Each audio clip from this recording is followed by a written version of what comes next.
Okay, here I am. Okay, guys, so welcome again.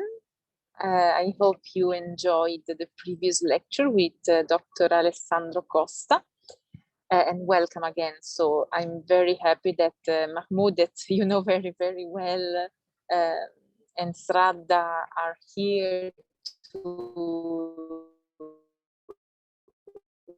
deliver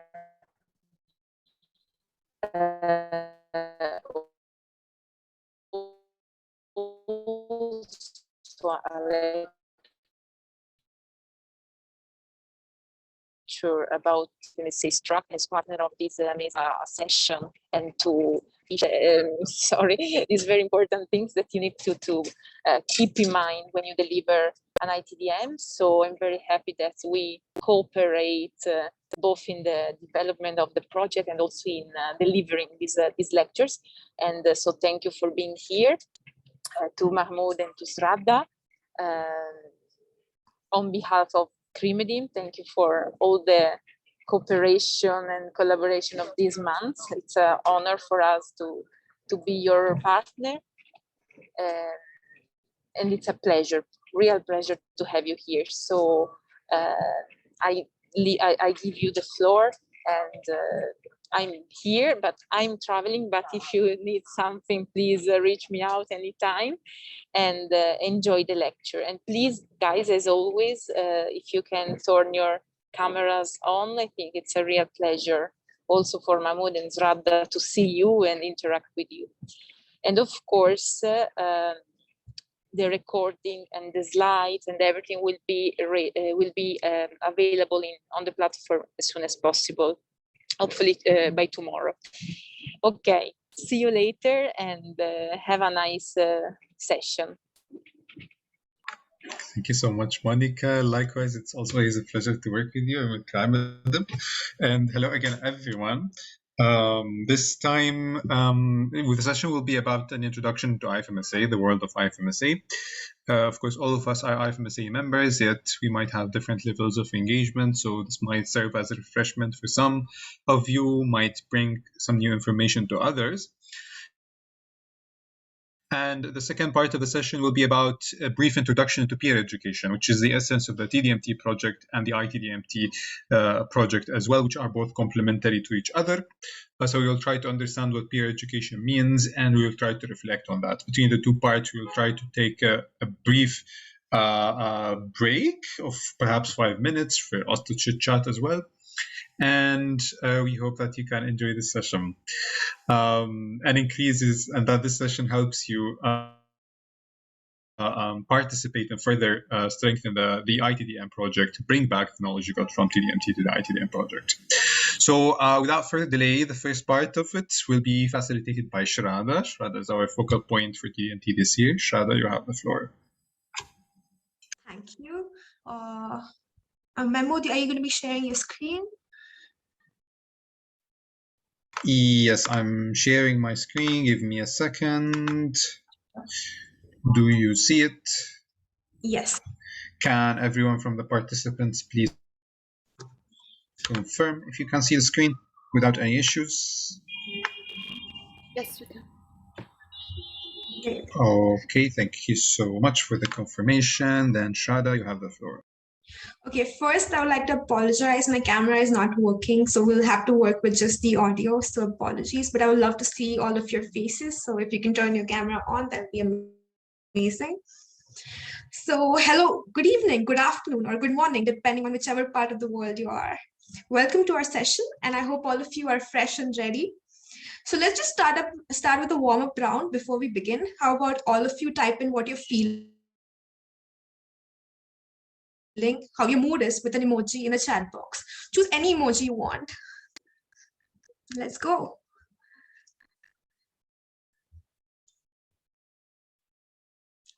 Come on, guys. Great, amazing. So now that we have set up the mood, let's begin. I know most of you, if not all of you, are familiar and well associated with IFMSA, but the session will go more in depth and give you an insight into what IFMSA is and what it has to offer to you. So now let's start with the basics of session. What does IFMSA stand for? IFMSA is International Federation of Medical Students Association. Now, as the name specifies, it's an international medical federation for the students, set up by the students. Now, an interesting fact, it was set up directly after the Second World War. The first meeting that came after the establishment was held in Copenhagen in Denmark in 1951. So IFMSA has been here for a very long time. It has 129 countries with 138 NMOs, which is vastly different from the 10 NMOs that IFMSA began with in its General Assembly, the first General Assembly, which was held in 1952 in London. So initially, when it was established, it was developed to assist exchanges for medical students in Europe. Now it has become much more than that. It has become a global NGO with relations to UN, WHO, World Medical Association, and etc., many others. So here we have the vision and mission for IFMSA, which mainly involves uniting medical students for global health and equipping them with required knowledge, skills, and values to take on health leadership roles, not only locally, but also globally. So now let's come to the standing committees. IFMSA is pretty renowned for its standing committees, and we have 6 standing committees. We have SCOMI, SCOPI, SCOF, SCORA, SCORI, and SCORP. Now, as the name specifies, SCOMI is centered around medical education, PE for professional exchange, which is your clerkships. SCOF is public health. SCORA is sexual reproduction health, reproductive health and rights, including HIV and AIDS. SCORI is research exchange, and SCORP, which we're going to be going more in depth, will be human rights and peace. Now, IFMSA is broadly divided into 5 regions. So North America, South America, Americas, then we have Europe, then we have EMR, Africa, and Asia Pacific. Now, IFMSA has varied programs. Varied programs that address problems within a specific field, and it connects local, national, and international activities that contribute to a final outcome. So now let's talk about IFMSA meetings. IFMSA meetings are held twice a year. Okay, so they're held in March and August, and these meetings are called General Assemblies. Here, the plenary is held where voting is done for policy statements. Voting is also done for executive board members, which is done in the March meeting, and also for the team of officials, which is done in August meeting. Apart from these, you have sessions where work is discussed, ideas are exchanged, and plans are made for the future. So apart from that, we have the pre-GA, which is the pre-General Assembly. Here, before the GA, we have trainings and workshops, which is held all the time.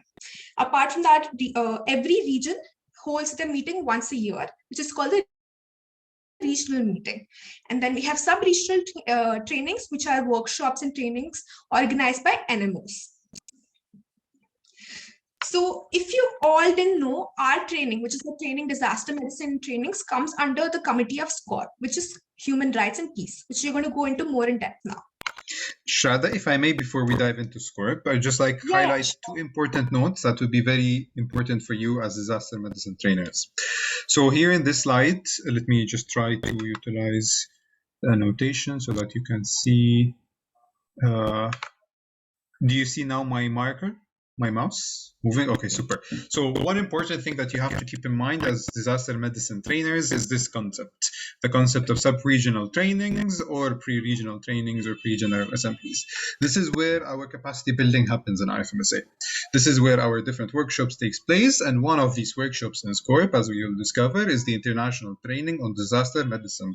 This is the extension of the TDMT project. So in TDMT, you are prepared, you're educated to become disaster medicine trainers. So to become more or less peer educators as well, as we'll understand what peer education means. And one of the, let's say, the responsibilities, one of the ways you can utilize this knowledge is going back and providing to other members in IFMSA through this peer-to-peer education workshop, which is International Training on Disaster Medicine, ITDM for short. These ITDM can be organized in any sub-regional training as either a standalone workshop or as part of other workshops, or could be part of the regional meeting, pre-regional meeting, workshops, or the pre-General Assembly workshops. So always keep an eye for the calls for pre-GAs, calls for pre-regional meetings. If there are any ITDMs that are being held or being proposed, and you can also communicate with the SCORP International team to propose an ITDM, and then also keep an eye for sub-regional trainings when ITDMs are happening. If you have seen the calls, we had the SRT happening in Lebanon in a couple of weeks or in a week or so. There is an ITDM there. SCORP can supposedly, if it takes place, there will be an ITDM there. So keep an eye for such opportunities to happen. Now, before giving the floor back to Sharada, I will just go back to one slide or two slides. Yes, one slide. So programs. Programs is another concept you have to keep in mind as disaster medicine trainers, because one of the things you can contribute to back to your other students in your, let's say, local committee, in your medical school, in your NMO, is through ITDMs, yes, but it's through other informal, let's say, ways of education on disaster medicine. Now, in IFMSA, we have this structure that is called programs, and it's basically a collection, a stream of activities that is done by members from all over the world on a certain set of let's say, topic or a focus area. One of the focus areas we have in IFMSA is emergency disaster medicine and humanitarian action.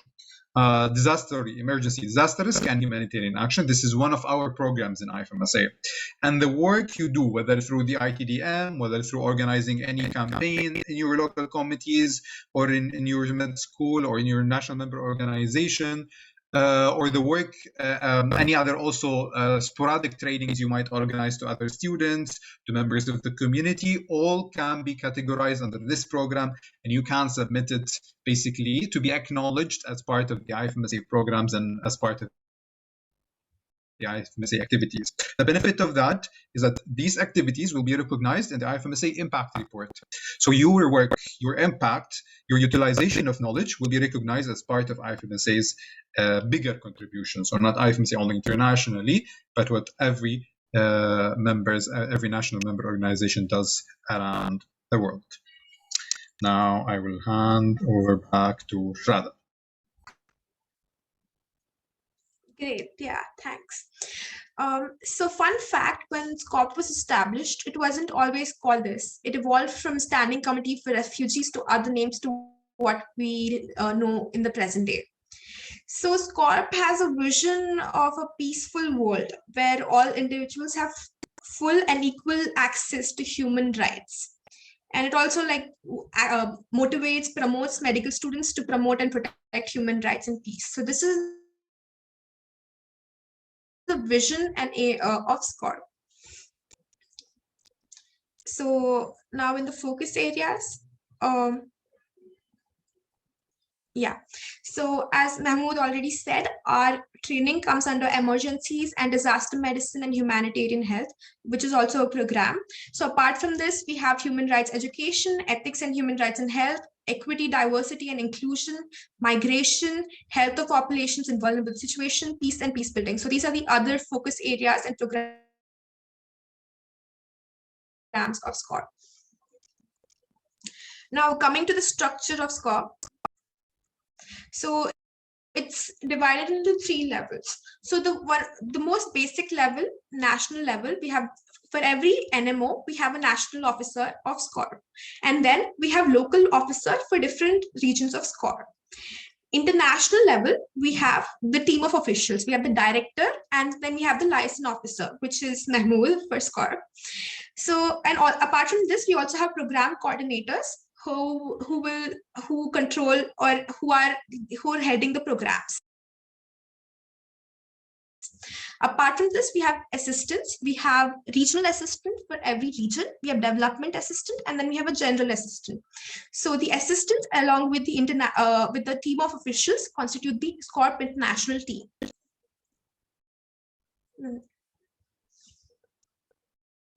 So SCORP has advocacy.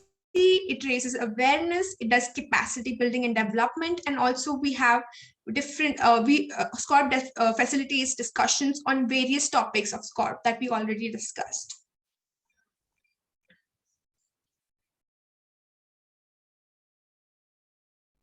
Okay, so how can you follow and how can you participate with SCORP and also other parts of IFMSA? Number one, you can join their email servers. You can join their Facebook groups. SCORP has its own Facebook group, or you can follow their social media on either Facebook or Instagram. You can apply to small working groups. Small working groups are based on different, it could be the policies, it could be campaigns, or it could be various other projects.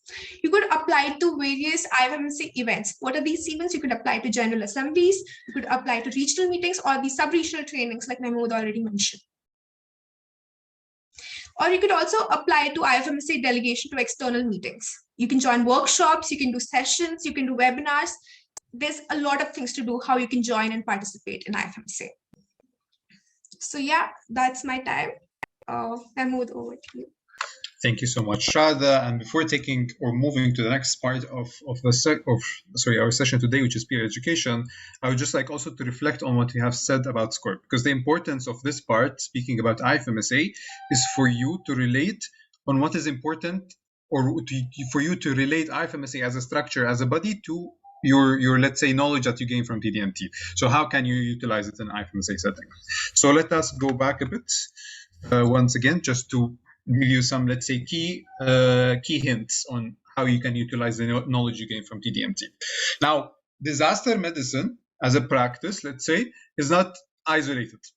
Does not work alone outside from any other thing we do in terms of whether, I don't know, in public health, in human rights, peace work, in SRHR work, or in medical education.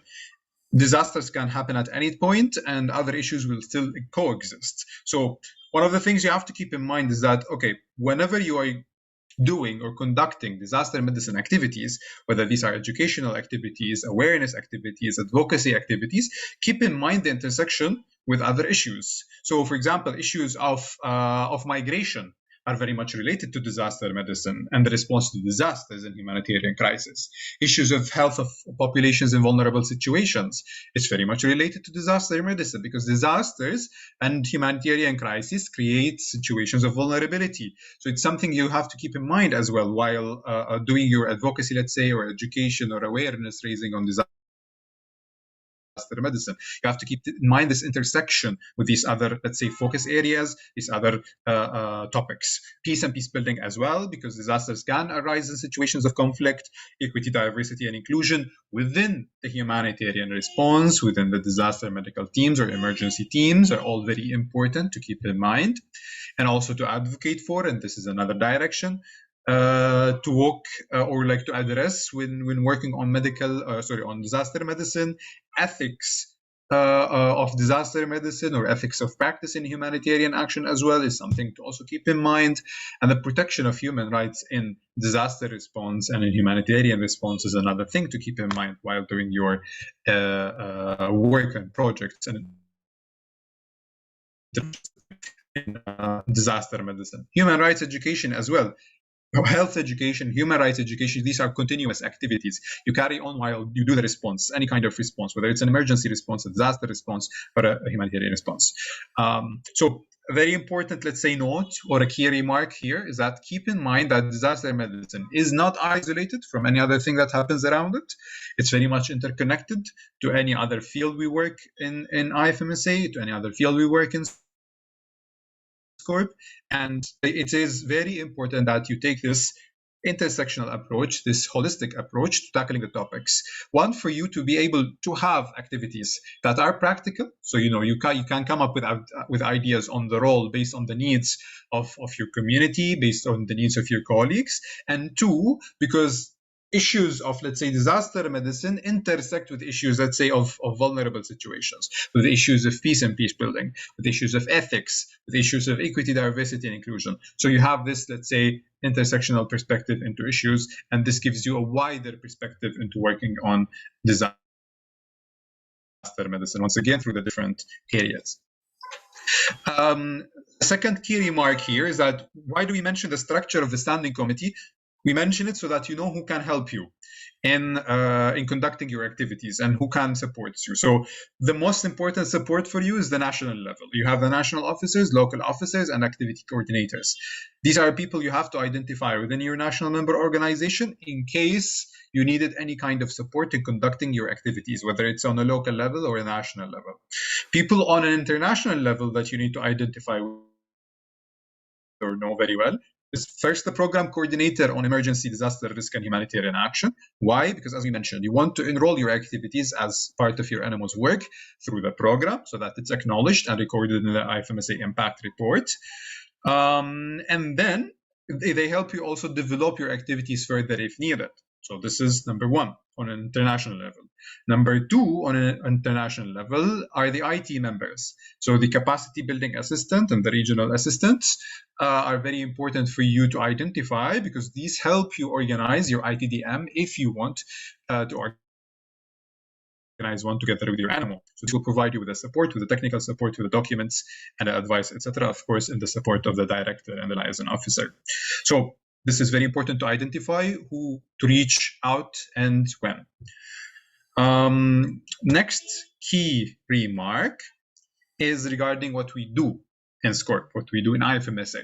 We can generally, as Shrada mentioned, divide them into four main areas: capacity development and capacity building, which is basically one of the things we're doing in the TDMT, one of the purposes of the ITDMT as well, raising awareness, advocacy, and facilitating dialogues and discussion so that we can find joint solutions to problems. These are different areas or different ways where you can contribute your knowledge that you gained from the TDMT project back to your local committee, back to your medical students, back to your national member organization. So do not limit yourself only with the trainings or with the ITDMs.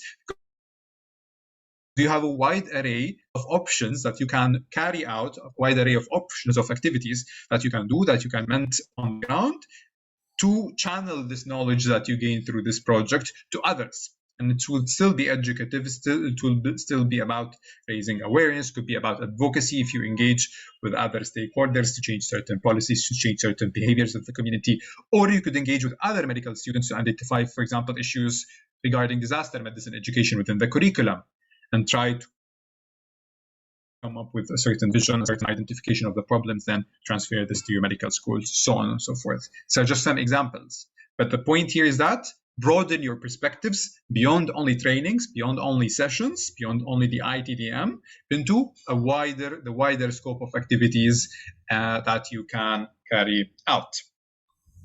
And the last key remark here from this part of the Standing Committee is that, as I mentioned, one of the focus areas of SCORP is emergencies, disaster medicine, or disaster risk reduction and humanitarian action.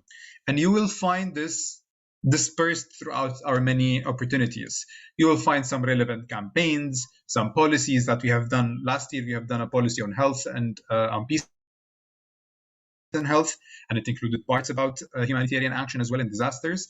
And then as well, you can also keep an eye for what happens in general assemblies, regional meetings, because some of the SCORP, especially SCORP sessions, tackles also aspects related to disaster medicine and humanitarian action. Keep an eye for SRTs, for ITDMs, and other relevant workshops. Delegations to IFMSA external meetings, this might be a bit challenging because we do not necessarily have a lot of opportunities related to disaster medicine and humanitarian action. However, some might arise at any point, and this might be also something relevant to carry out as an advocacy activity. We do always sometime or usually carry out some consultations, some surveys related to different topics. So at some point, there might be something related to disaster medicine where you can contribute to, or you can also suggest that as a project to the international team and contribute to it. And aside from that, one important action is, once again, enrolling to the IFMSA programs, enrolling your activities and your work to the IFMSA programs, because this is one thing that allows for your activity to go noticed and to be documented. So yeah, these are just like quick follow-up remarks that I wanted to share. And following up on what Shrada has introduced IFMSA, because once again, the purpose of this section is for you to relate TDMT or the knowledge you gain from TDMT to the IFMSA structure and how you can practically implement it back. Now, before taking the 5 minutes break and moving on to the next session, do you have any questions? The next part of the session, let's say, do you have any questions, any comments that you want to raise, anything that you want to bring to the table?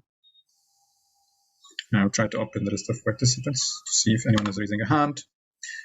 Also, are we going too fast? Are we going too slow? Can you hear us very well? You can feel also to share these kind of comments. Shall we slow down? Are we clear? Are we not?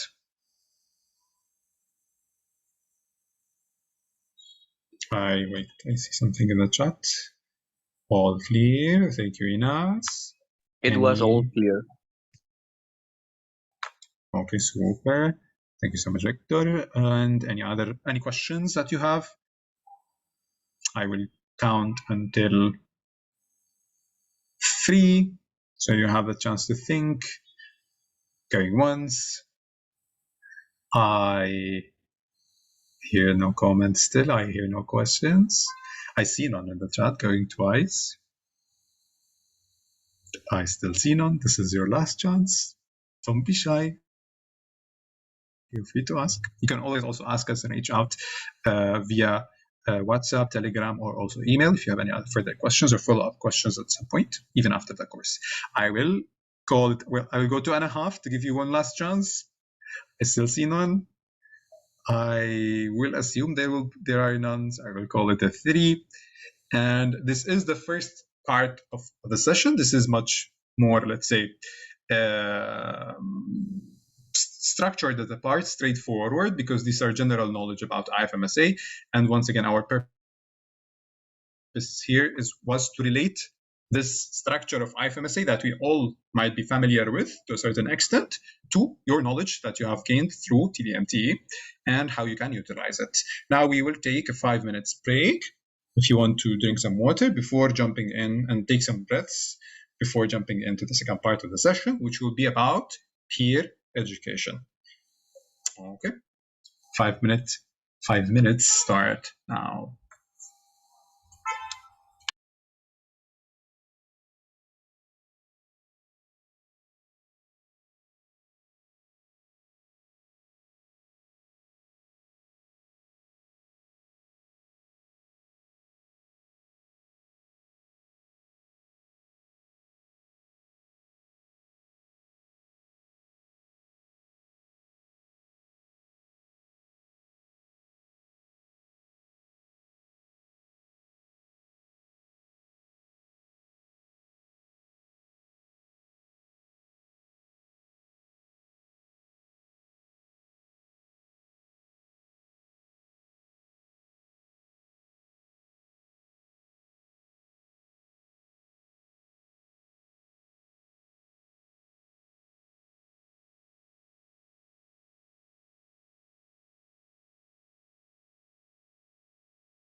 less than 2 minutes left on the break. So be prepared to come back.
Okay, super. It's now time to restart. So let me share my slides again. Give me a few seconds.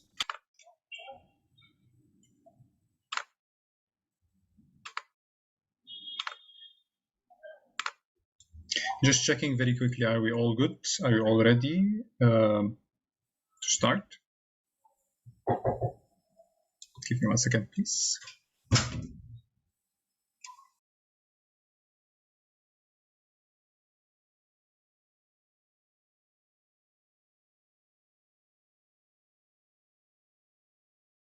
Apologies, I had to reply to requests from my flatmate. Okay, super. So we are ready to get back.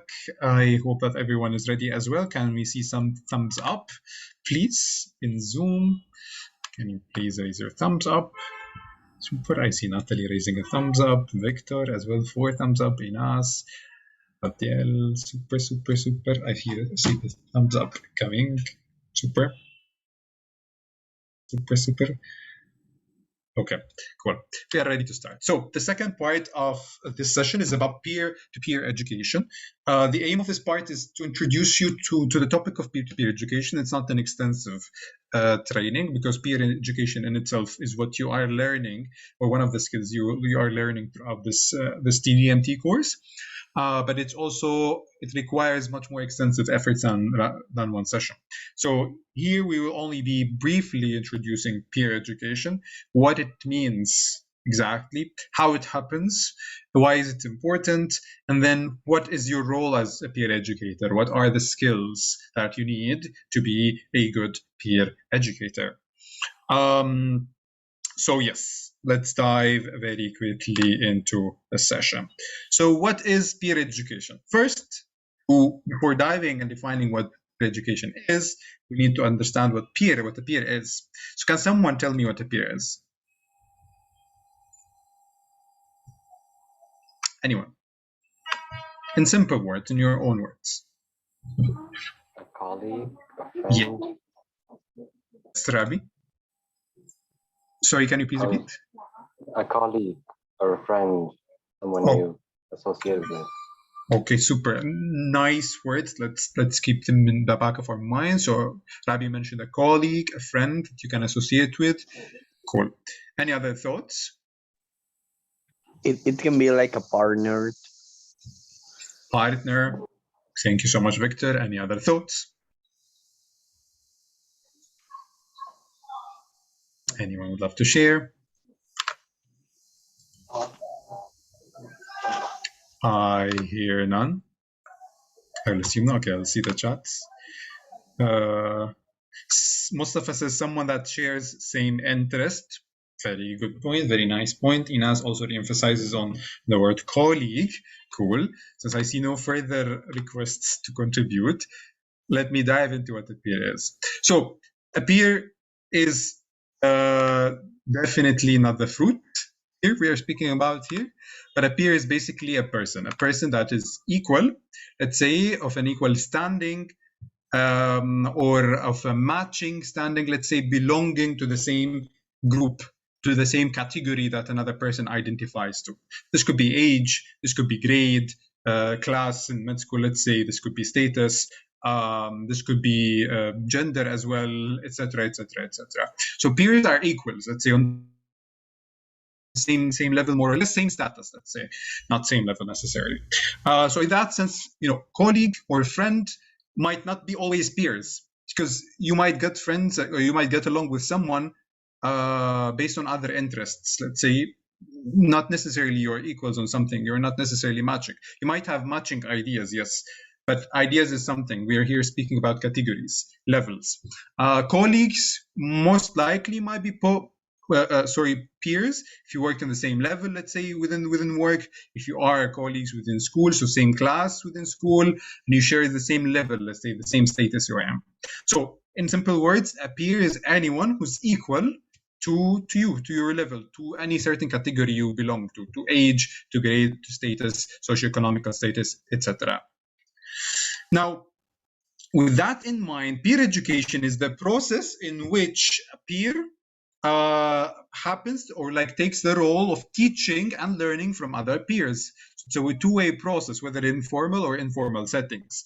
And if we want to have a more, let's say, formal definition of peer education, it's basically the transfer of knowledge and skills from members of a social group by others within the same social group. So one from this social group, a peer, someone who is leveled, someone who is equal, someone who's matched, takes the role of facilitating the learning and the transfer and sharing of knowledge towards other from the same group.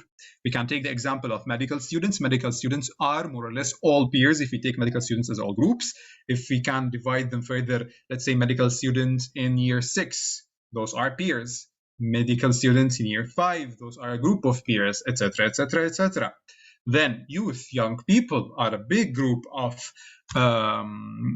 peers as well, and we can further divide according to the group and give further examples on peer groups and how they transfer knowledge between each other.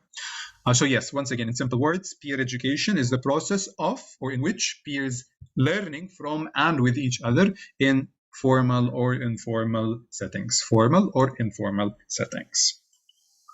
Now,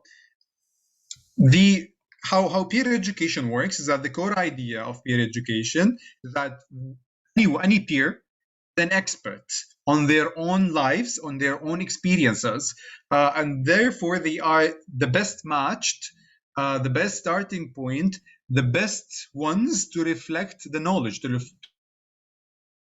start the learning process, to initiate the learning process. Especially when you speak about lived experiences, when you're tackling behavioral change, a peer usually shares the same experience you had in developing a certain, let's say, a certain behavior or a certain knowledge. They share the same challenges you have, the same lived experience, more or less. They can relate to you. So the way a peer starts educating another peer is different from the way that, for example, an instructor, let's say in school, a professor would take. Because basically this is a hierarchy. So this is what we call a vertical learning approach, in which someone takes an approach to learning from an upper perspective, from, let's say, sometimes an ideal perspective, rather than from an on-ground perspective, a realistic perspective. And this is what peer education provides. Relatability, shall we call it in another way. And this provides the best entrance to learning process for each and every one of us. So this creates a horizontal way of learning in which no one is superior to the other. The peer educator, and this is this is number one, what peer education means, or what peer education is. Peer educator is not a superior to other peers. They do not necessarily have an upper role, but their role is much more of a facilitation role.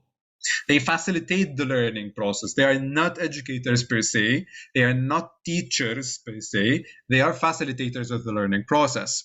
So this keeps the horizontal way of learning, of transferring the knowledge, which is more dynamic.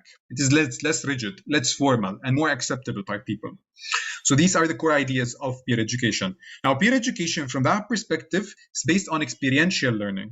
It's based on participation, so bringing those peers who have the lived experiences together, bringing them together and having them participate in this discussion around this issue, reflecting on their own experiences, and this is the aspect number 2, and then generalizing, let's say, taking a overall perspective on the lessons learned, and then applying these lessons back in their lives. So it's a stepwise approach so that people have an experiential approach to learning. So they do not learn theoretical approach, but rather they have this experiential, implemental, participative approach to learning. And this is what differs peer education than any other type of education. Cool. Any questions so far? Any confusions?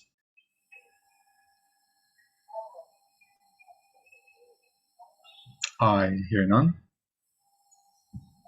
I see none. I assume none. Okay, I shall dive into the next slide. So how does peer education work? Now, peers could exist individually. So I could be person A, Mahmoud, I'm a peer with all of you here. So I would be a peer with Shrada, I would be, for example, a peer with Victor. And between us, we could have this individualized interaction, this small interaction. And then we could exist as a group, which is what we are today here. And we could interact as a whole group, as an organized group sometimes, or even an informal group. And on a bigger scale, each and every one of us have other circles that we exist in. And sometimes it is about also this, let's say, domino effect or butterfly effect, that we just multiply the learning. So person A shares the knowledge within a group, and then person B, C, D, and E within this group shares it to others, and those shares it with others, and so on and so forth. And this expands the circle of peer education. So peer education can happen on different levels. It could happen on an individual level. Any small discussion, any formal or informal discussion that you might have with another individual could be considered as peer education. And this number one to keep in mind. Peer education could happen in a group. This is what you see also in front of you in the diagram, whether it is an organized group or an unorganized group, formal or informal group. You could be sitting with your friends who are peers, and you could be sharing the knowledge with them and educating them in a peer-to-peer approach.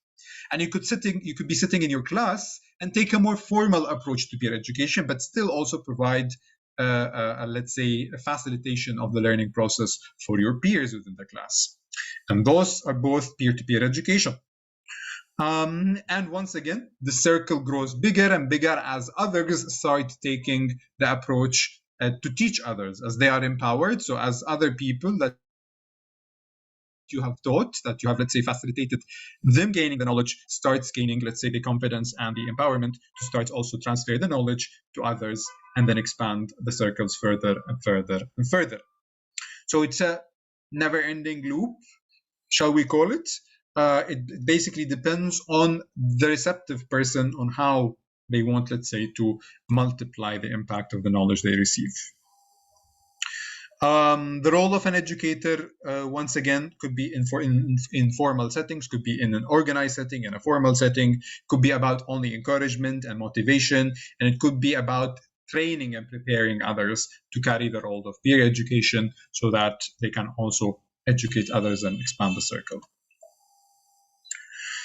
Any questions so far?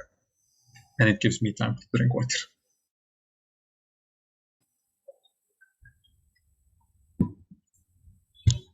All good. Do we get the different circles, the different situations in which peer education can happen and that can be considered as peer-to-peer education? Any questions or any confusion so far? Am I going too fast, too slow? I assumed none. Okay, super. So let's move to the next part of the session. And the next part is why peer education? Why do we need this approach? Why do we need to teach each others as peers? And how is it important? Why do you think that is important? And this is first an open question for you to have a discussion and then come back to what are the actual benefits of peer-to-peer education. So what is the importance of peer-to-peer education in your own opinion? Why do we need it?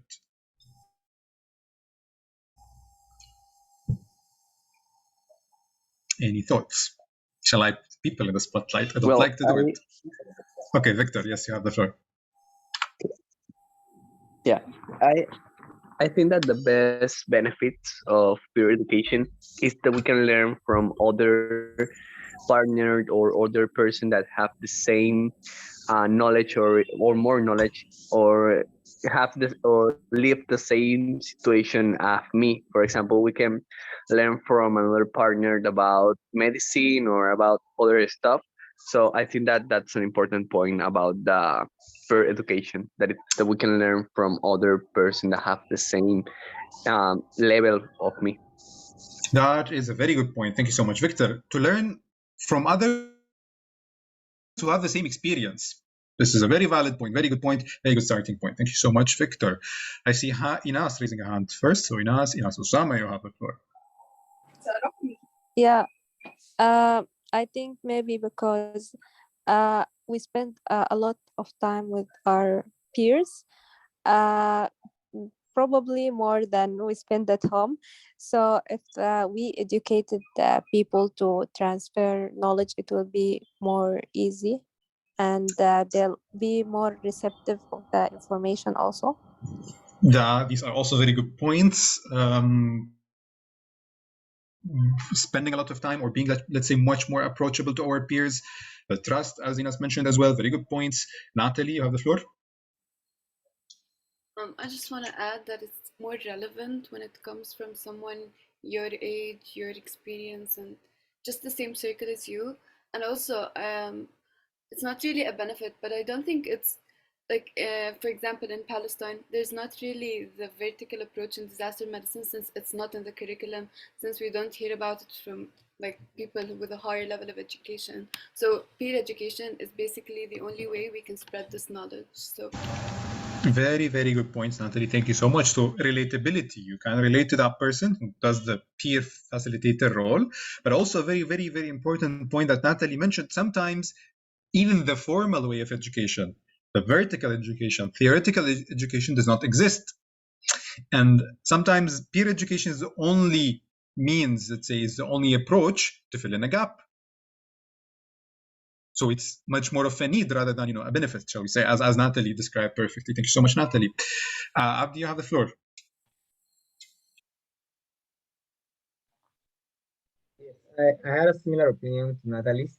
It's, from my experience at least, I feel like peer-to-peer education, it's better because you can like empathize with the person, or the person can empathize with you, because you can relate to that person. You can see the examples. Oh, say like, oh, he's like, he or she is like me. They're like me. They can do that. They can teach me that, so I can do the same. And also because I believe they can teach it like in a different way, that it could be in a vertical teaching, because like vertical learning or vertical teaching has its ways. It's always like, or at least we see it as we are in a classroom and a teacher or a doctor, someone like older, someone more experienced is telling us. But a peer-to-peer training is like, I think like you feel like more comfortable. That's what I would say. So it's easier to learn or to absorb the knowledge. Perfect. Also, very good points. Comfort is very good point. You feel comfortable with those people. That's perfect. Also, as you mentioned, Abdi, like you feel much more easy with their, let's say, way of communication, because a peer communicates differently to a peer than, let's say, when someone is higher in the hierarchy, when let's say it's a teacher or it's a professor communicates with someone like who's a student. It's a totally different way of communication, and the relatedness or relatability to it is also different. The acceptability of it, as Abdi mentioned. Thank you so much. I saw Inas raising a hand but then lowering a hand, so I will go to Rabi. You have the floor. Yeah, so I just wanted to add that I think it encourages brainstorming in a more flexible learning environment, because you're constantly in a state of asking questions and answering them. So I think that creates a little bit more of like a research aspect to the peer-to-peer learning, which is not really common to vertical form of learning. Very good also point. It encourages this brainstorming, this common collective thought of a solution. But this could come from the trust, this could come from the comfortness that was mentioned earlier, or also relatability as well, and also from the motivation people gain because they see people with the same experience also reflecting on it. It could come from different factors, but definitely very good points. People might have the ability to engage easier in brainstorming and finding solutions and in discussions because of peer education. Thank you so much for raising this point. I will sum them up, and not all of them, of course, because there are a lot of benefits to peer education, but establishing the why as the essence of it, and then like it provides the ground. First and foremost, as many of you mentioned, common experiences. When you take the words of someone who has experienced something, it's very different than when you listen to someone lecturing you on something that they have never experienced. You have much more doubt to the person who have never experienced something than the person who have lived an experience, who have experienced actually what it means to face the challenges, to live in a certain situation. So this makes it easier to relate to the person, to accept them as legitimate speaker on this topic, and also makes learning easier as a result. So this is number one. Common experiences helps give this relatability, this legitimacy, and credibility to the person, and also makes the learning easier. Second is the practice makes perfect. The person who have the lived experience of a challenge, of the lived experience of an issue, they are in constant interaction with this issue. So they have experienced it on a, let's say, rolling basis, on a continuous basis.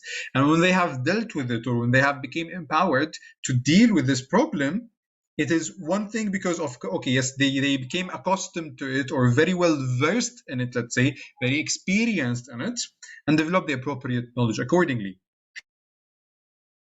And this is very different than when someone develops, okay, a theoretical solution to a problem. Because you can't develop, any one of us can come up with a theory, but applying theory in practice is not always practical.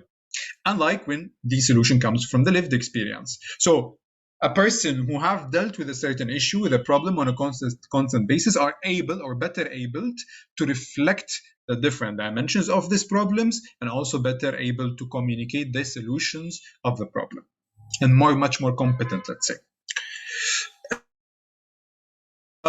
Second or third thing is that the trust. People trust and relate to those in similar situations. When peers teach each other or learn from each other, they tend to build bonds. One of the reasons why they build bonds is this shareability of the experiences that we have mentioned earlier in point number one. Number four is safety and comfort. Peers are on the same level to us. They are not higher than us in the hierarchy. They are not in a different world than us. They are not in isolation. They are not an external per se. And this lessens the sense of fear, the anxiety in us, and hence makes us more comfortable towards them, towards acknowledging them, towards opening to them, and towards communicating with them. And hence it makes us feel safer, much more relatable, build stronger connection with peers compared with, let's say, someone who's higher in the hierarchy, a teacher or a professor. There would always be a professionality to the relationship. No matter how, there would always be a sense of fear or a sense of rigidity in the relationship. And number 5 is the empowerment of individuals. When a peer sees another peer, another individual in the same status, in the same situations, who have been able to overcome the challenges, to be empowered through their experiences, this provides a sense of motivation to them as well. And this drives them themselves to be empowered as well and overcome this. And hence, it increases people's confidence. It makes them able, let's say, to tackle their problems, the different experiences that they learn about. So these are some of the basic and the basis of benefits of peer education. Common experiences makes it easier to relate to, and hence easy learning would be much more acceptable. Practice makes perfect, in the sense that the person who has the lived experience are usually better able to describe the issue and to explain it and to communicate it than someone who has not experienced it. People trust others in similar situation.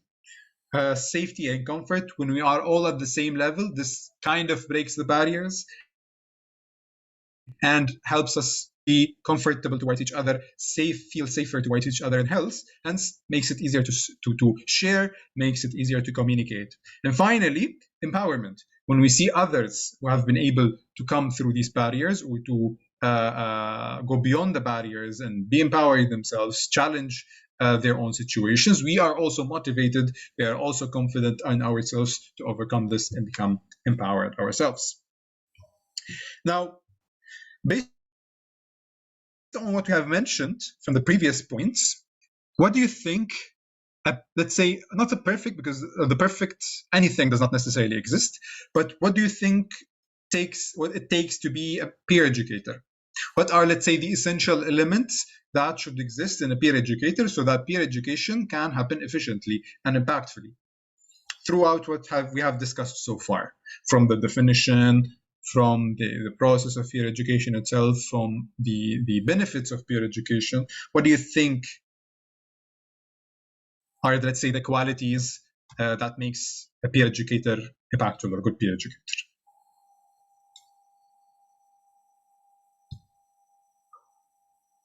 Any thoughts?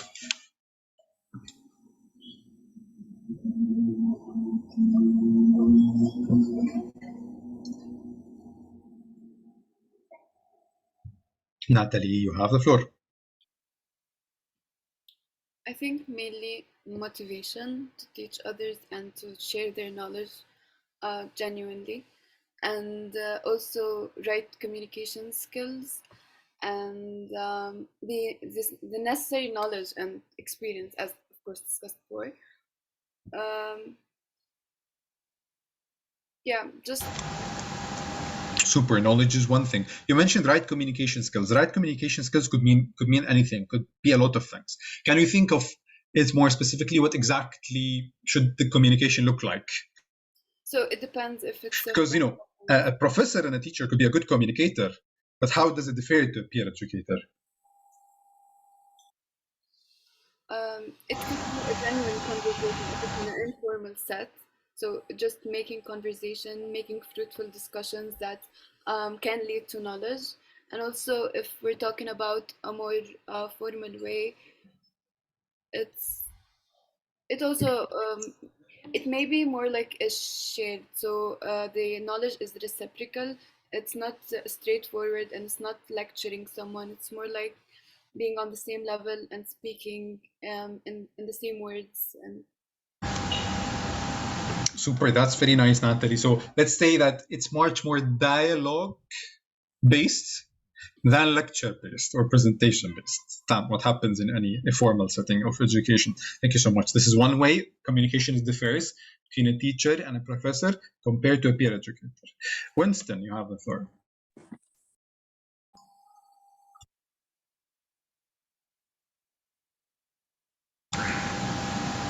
Winston, can you hear me? Oh, sorry. Yeah. Sorry, you cut off for a bit. Yeah, I was just going to say, yeah, I definitely agree with Natalie's point. I was just going to say that like another thing that makes communication with peer tutors different is that I guess the content that we are teaching them or like discussing with our students or whoever comes to listen to us is like much more recent in our heads. So the experiences or how we learn to ourselves and how we want to, like how we best learned it, for example, would be much more easily communicated with in a peer tutor setting rather than in a like in a didactic way, the pedagogy of having a professor versus student, that kind of thing. So yeah, I just wanted to add that to Natalie's point.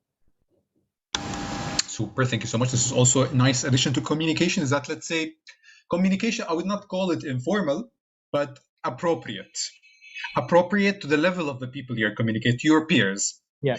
Because appropriateness can differ based on age, based on the group. Yeah. Appropriateness in communication between medical students.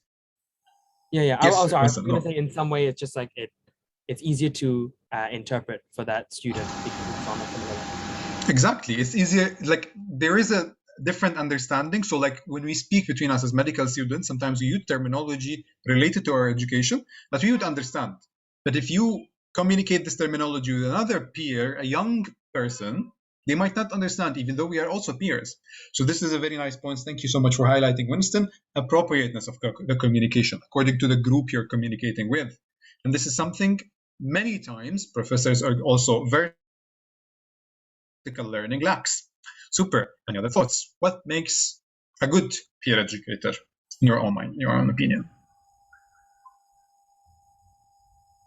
Any other thoughts? Reflecting on what we mentioned. So just like try to remember the definition we had. Try to remember the forms of peer education. Now what we have mentioned about the benefit of it, and try to come up with, okay, what are the skills needed? What are the characteristics needed for a peer educator? Any other thoughts?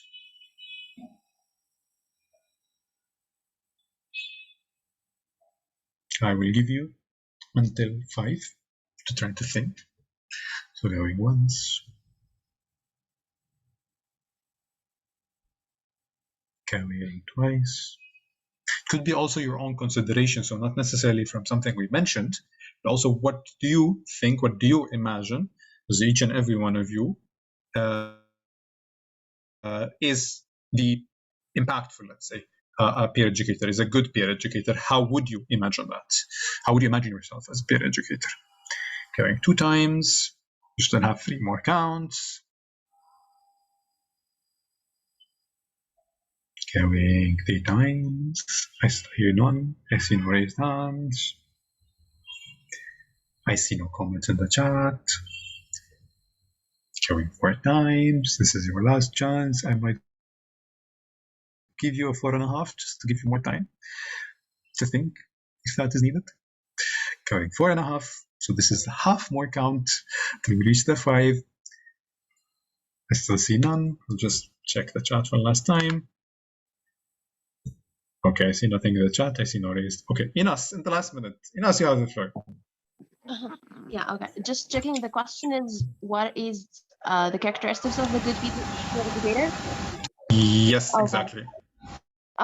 So my personal opinion, I think he should be friendly because this is everything the peer education depends on. He should be like, living the same experience with the people, not just acting as a professor or a know-it-all person.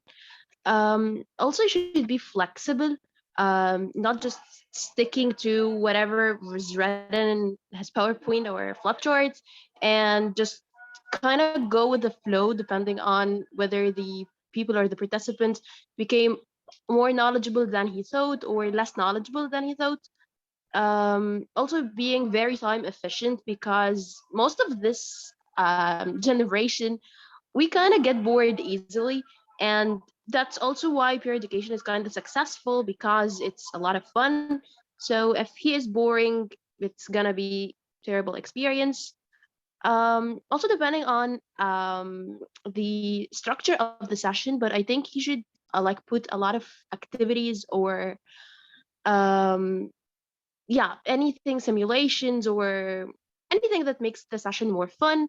And also take into account that people are not all the same. Some people enjoy listening, some enjoy participating, some enjoy playing, and yeah, I think that's everything on my mind. Super, thank you so much, Inas. I saw some hesitation from Mustafa before giving the floor to Mustafa. I just also add a point for you to think about and also to reflect on peer education. When we say, because this is a lot of the times when we reflect on this in IFMSA settings, when we say a facilitator, when we say a human rights educator, a peer educator, even like a disaster medicine trainer, do not always link it only by a session, because learning can happen essentially everywhere, anywhere. And as we mentioned earlier, the forms of peer education could take place in a bi-directional conversation, so between you and your friend and your other peer.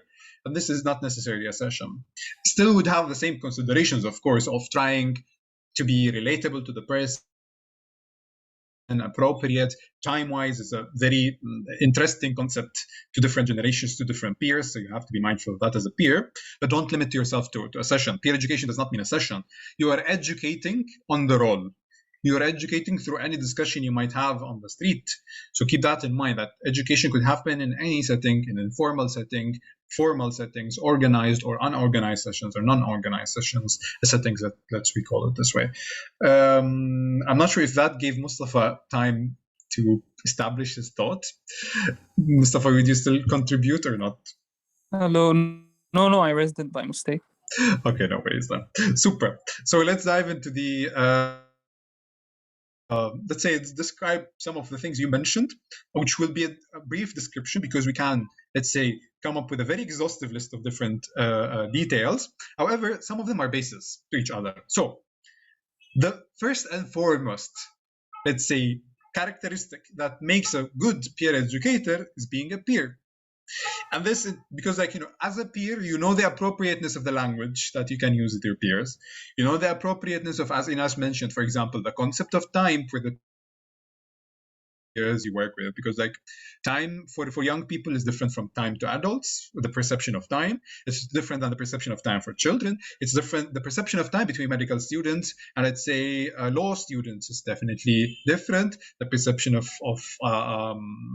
time between different groups of the community might be different. This is just an example. So you as a peer would have the appropriateness of the language. You have the appropriateness of the perception of time as one of the things, with the norms, other cultural norms, because also time is the perception of time is a cultural construct. So you'd have the perception or the appropriateness of other norms and what is appropriate and what is not with your peers in terms of behavior. And you'd have the shared values of the group. All of these help establish your relatability and your legitimacy towards the group. So this is first and foremost. Once again, keep it simple. The first thing that makes a good peer educator is being a peer. Once you're out of the peer zone, you might not be as efficient as in your role as an educator or as a facilitator, and you have to play on other methodologies. Now, after being a peer, and the second important characteristic here is preparedness. Preparedness in terms of knowledge, preparedness in terms of skills. Some of us, or let's say not some of us, we as medical students sometimes tend to be let's say, confident in ourselves and try to go an extra mile and speak about additional details. But be aware that people trust you for who you are, for being a peer. And if you do not have the knowledge, it's not, let's say, necessarily something bad to say, I don't know. This extra mile of information, it establishes your trustworthiness much more, establishes your credibility, and it also gives you the chance to reflect and increase your knowledge. So being well prepared in terms of knowledge and saying that you don't know if you don't know, this is very crucial for having or being a good peer educator. And preparedness in terms of skills, because even if we are peers, even if we are, let's say, know the appropriate language, let's say, the appropriate norms and the appropriate values of the certain group, it does not necessarily mean we can utilize them well. we might have the knowledge, we might have the same perception as other peers, but to utilize this perception for facilitating learning, this is a skill.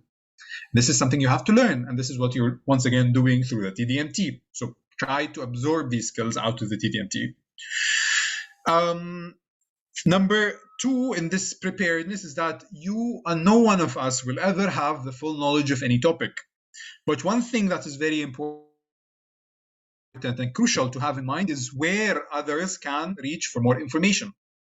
You have to guide them, and to be able to guide them to get more knowledge. Okay, if my level of knowledge is until it's until here. If you want to go beyond, learn more, refer to, let's say, resource X, refers to Professor Z, refer them to the source of extra information. Whether it is, something, it's a book, whether it's a professor, it's a person, whether it's any kind of, let's say, online resource center, etc. Refer them to where they can find more information, and you have to be aware of that yourself. Why? So the second reason for it is that because you yourself, you have to work on developing your knowledge on the subject you are, let's say, most interested in, but also on other related subjects. Because as we mentioned earlier in the example of disaster medicine, no single issue in the world exists in silos or exists in isolation from each other issue. We live in a world that is very much intersected in any way. Issues are interdependent on each other, interdependent, and interrelated to each other, and sometimes intersect with each other to end up or to come up with results. So disaster medicine is not only disaster medicine and that's it. You have to think of other issues, of gender issues, let's say, in disaster medicine, of migration issues in disaster medicine, and so on and so forth. You have to expand your horizons, once again, on the same topic of your interest, but also on related topics. So preparedness is the second important characteristic of being a peer educator. The third is good interpersonal skills. And this includes proper communication, but also includes other skills that add depth to the communication compared to, let's say, a teacher and a professor. Being sensitive in the way you utilize your language. A teacher is always some sort of respected. Sometimes the way a teacher narrates or presents the knowledge, it's formal, and the words they utilize might be insensitive to different people, but from their perspective, it's only them conveying knowledge. However, you as a peer educator, you are engaging in a dialogue. You're not presenting anything. You have to be appropriate to the people. You have to be sensitive in the way you communicate, in the way you use your words, in the way you communicate your ideas. If, let's say, you are part of a community that rejects a certain idea, and let's speak, let's say, for example, about abortion as one of the examples. When you try to advocate or educate people about abortion, you have to be sensitive to how you utilize your language and how you convey your ideas. Otherwise, you end up being rejected and the whole learning process fails. Being open-minded is very important. Accepting others, accepting the other opinions, and navigating them, facilitating them, rather than pre-imposing something. I think this is something that Natalie mentioned. You are not trying to impose people to absorb the knowledge. You're facilitating them get the knowledge. So if you act by force and enforcing the absorption of knowledge, you get counter effects as a peer educator. Being a good listener is also a very crucial communication skill for a peer educator. You have to listen to your peers to know how to respond and to know how to flexibly or adapt, let's say, your communication. And this is the point that Inas mentioned, for example, flexibility in the way a peer educator works. This comes from good listening, good observation as well. And after that comes also proper or good communication. Being acceptable to the community, that comes from you being a peer, but that also comes from you proving your knowledge, proving your credibility, and establishing your trustworthiness. So this is important to your good interpersonal skills. It comes from good manner, from accepted manner as well.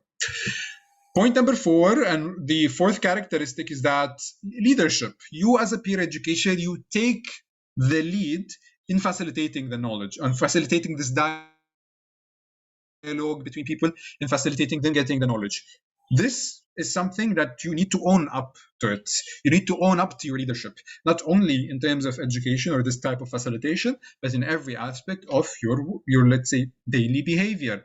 You are a leader. You are an example to others. So you have to own up to this role. And motivational skills. You support others. So part of peer education, and what differs peer education than other types of education, is that, once again, you're not imposing education, you're facilitating and motivating learning. And this should come from you having the skills. This is also a bi-directional skill. People absorb motivation, but you have to provide them with the motivation. You have to drive motivation. So you have to develop this motivational skills, whether it's communicative or also that comes from the general body language as well. And finally, peer educators need to be non-judgmental, free of prejudice, free of bias, not necessarily free of bias and judgment, because bias, this is another topic of discussion, but arises subconsciously in our minds due to different factors. However, it's very important for you to be aware of the prejudices, aware of the biases, so that when these ideas come up into your mind, you stop before making a judgment on people, and you're not judgmental, and being acceptable, let's say, or reflective on other opinions, other values, other cultures, other behaviors as well. So being open-minded and well receptive of those. This is not an exhaustive list. And once again, we can go further and further in identifying other skills, but these are basics of what makes a good peer educator, essentials, let's say, of what makes a good peer educator, the 101 kit, the survival kit for being a good peer educator. You have to be a peer, because once you're out of the peer group, you have to find another way of facilitating learning. Being a peer means you have the appropriateness and the understanding of what is an appropriate language, what is the appropriate norm, cultural norm for the group, what is the appropriate values for a certain group. Preparedness in terms of knowledge, in terms of skills. This also entails knowing that you don't know enough, knowing that how to lead people to know more, and knowing that you have to put more effort to increase your knowledge, continuous effort to increase your knowledge. Third is good interpersonal skills, being sensitive, open-minded, reflective, on your being a good listener and a good observer and a good communicator, and being acceptable to the community itself, establishing your trustworthiness and credibility to the community. And a fourth is being a good leader, so leading by example, owning up to your leadership, and observing, let's say, or having good motivational skills. And finally, a good peer educator needs to be non-judgmental, so need to be aware, self-aware, self-conscious about biases, about prejudice, so that they can be non-judgmental, so that they can be open-minded, and they can reflect and let's say, deconstruct other differences that people come up with, whether other opinions, whether other values, other norms, other cultures, etc. Because this is necessary for you, so that you do not end up offending people, you do not end up creating a barrier between you and themselves, so that they do not gain the knowledge anymore, but rather break this barrier, also appropriate your way of communication accordingly, and provide them or facilitate them gaining the knowledge in an appropriate, acceptable, and respectful manner to them. Now, this was the conclusion of my very long monologue and of our session. But before concluding, we need to do a quick recap. Before doing the recap, let's see if you have any questions. So now the floor is yours to ask any questions regarding specifically peer-to-peer education, the basics of peer-to-peer education. If you want to ask about the first part of the session, feel free to, before doing a very quick recap of what we had through this session. Do you have any questions?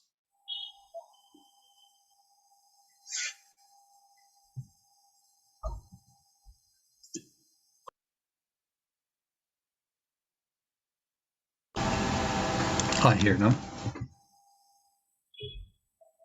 Okay, I see Natalie. Natalie, you have the floor.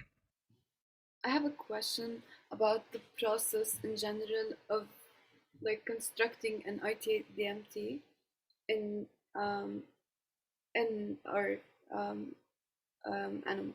So is that going to be discussed later on, or?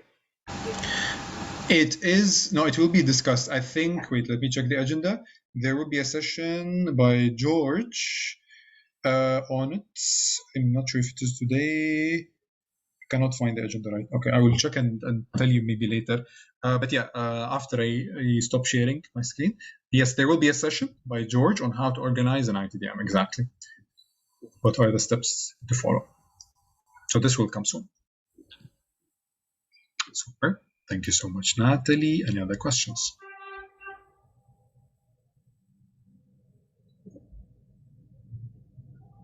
Winston, you have the floor. Hi, I just had a quick question. It's not exactly related. Yeah, the content was really interesting today, but it's not exactly related to this content in particular about peer tutoring. I just had a question about the final certification. So when we graduate from this course, we become IFMSA CRIMIDIM certified disaster medicine trainers, right? But then that's not exactly a fully certified SCORP trainer, like an HR, like a human rights trainer, right? That we would be just certified in the disaster medicine. So are we, because I've read somewhere that we would only be facilitators. I just wanted to ask about that, like difference between graduating from this course and graduating from like a full SCORP HR course. Super, that's a good question, Winston. So in the definition of trainers in IFMSA, this is what we call a specialized trainer. So human rights trainers, medical education trainers, let's say exchange trainers we have.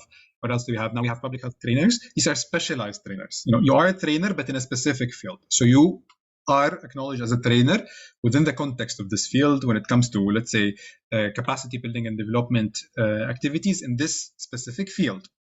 Now, in other like non-related fields or focus areas, you are acknowledged as a facilitator. You have the facilitation skills in general, but you're not specific trainer in that aspect. So you are a specialized trainer in that definition, by IFMSA's definition of trainers. Okay, got it. And then, so how does facilitator come into the definition, if that doesn't confuse it too much? Okay, super. So for facilitator, so a trainer is someone who's able to design a whole, let's say, educational activity from scratch, from zero to evaluation, to reflection, everything. A facilitator usually comes in only halfway through and facilitates the implementation of the learning activity. That's by IFMSA's definition. So let's say TNT graduates, general trainers in IFMSA, are able to deliver trainings, any kind of training, even if specialized training according to certain regulations. However, as a human rights educator, as a human rights trainer previously, we don't have it yet, you might not be eligible to, let's say, facilitate a TNT, but you are eligible to facilitate a TNHRT. Same applies for a disaster medicine trainer. You are eligible to facilitate an ITDM, but you're not eligible to facilitate or to be a trainer, not to facilitate, to be a trainer in the TNHRT. However, you can be a facilitator in the human rights for medical practitioners, which is another workshop in SCORP, HRMP. Or you can be a facilitator in the healthcare in danger workshop, which is another workshop you have in SCORP, and so on and so forth. So non-training workshops requires facilitators. Non-training of trainers workshops requires facilitators, and those anyone can be a facilitator of, as long as they are acknowledged as a facilitator. While training of trainers workshops requires specific training background. If that explains a bit of the complex, it's a bit complex, but I hope yeah. So I guess we would be specialized trainers in disaster medicine, but for other non-disaster medicine human rights topics, we'd be facilitators. Exactly. Okay. Great. Thank you, Mahmoud. Exactly. Yeah, got it. Not at all. Thank you so much, Winston. Any other questions?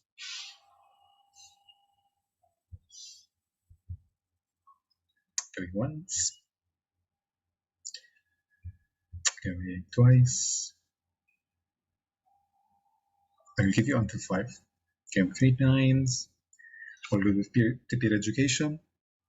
This was, once again, only an introduction, because peer education, peer-to-peer education, however we call it, is a very extensive topic, and it takes a full workshop. IFMSA, in fact, we have a full workshop on it to build that capacity on it. Going 3 times, you have still 2 more accounts to ask before we do a recap, and then I give you also final chance to ask questions. Okay, 4 times. I see. No. I have a question. Yes. Yeah, I want to ask, when we do the final exam of this course, of this training, do we become a trainer, or do we have to do a TDM for be a trainer at some point, or it only depend on the graduation with cremating? No, it only depends on the graduation of from the exam. It is, however, highly encouraged to have at least conducted the session or some educational activities on disaster medicine before facilitating your first ITDM. That you are acknowledged, recognized as a disaster medicine trainer after your exam, after passing the exam. And the course requirements, of course. So not only exam and course requirements. Super. I assume so. So I will go.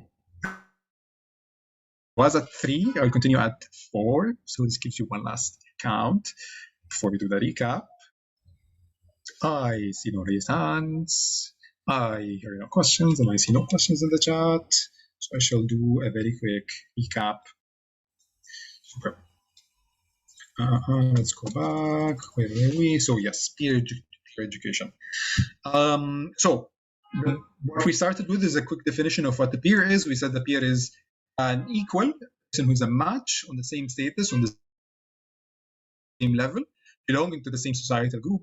And we mentioned some of the groupings could be according to age, to grade status, etc. The process of peer-to-peer education is basically a peer learning or teaching another peer, whether it's in a formal setting or in an informal setting. So it's a transfer of knowledge and skills. Said that the core of peer education, that peers are expert on experience. They have the lived experience of something, so they are experts on that per se through their lived experience, and hence they serve as the best starting point to the learning process. Also, peer-to-peer education provides a horizontal, more dynamic, more flexible way of learning rather than the vertical, much more rigid way of learning. It is an experiential way of learning in the sense that it is interactive and engaging.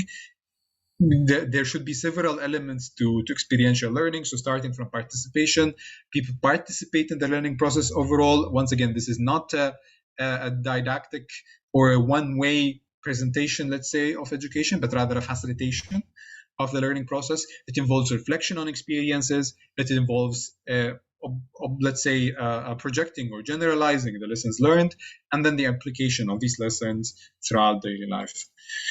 It said that peer-to-peer education could happen in a small group, between 2 individuals, and still this could be considered peer-to-peer education in any kind of discussion, in an informal setting.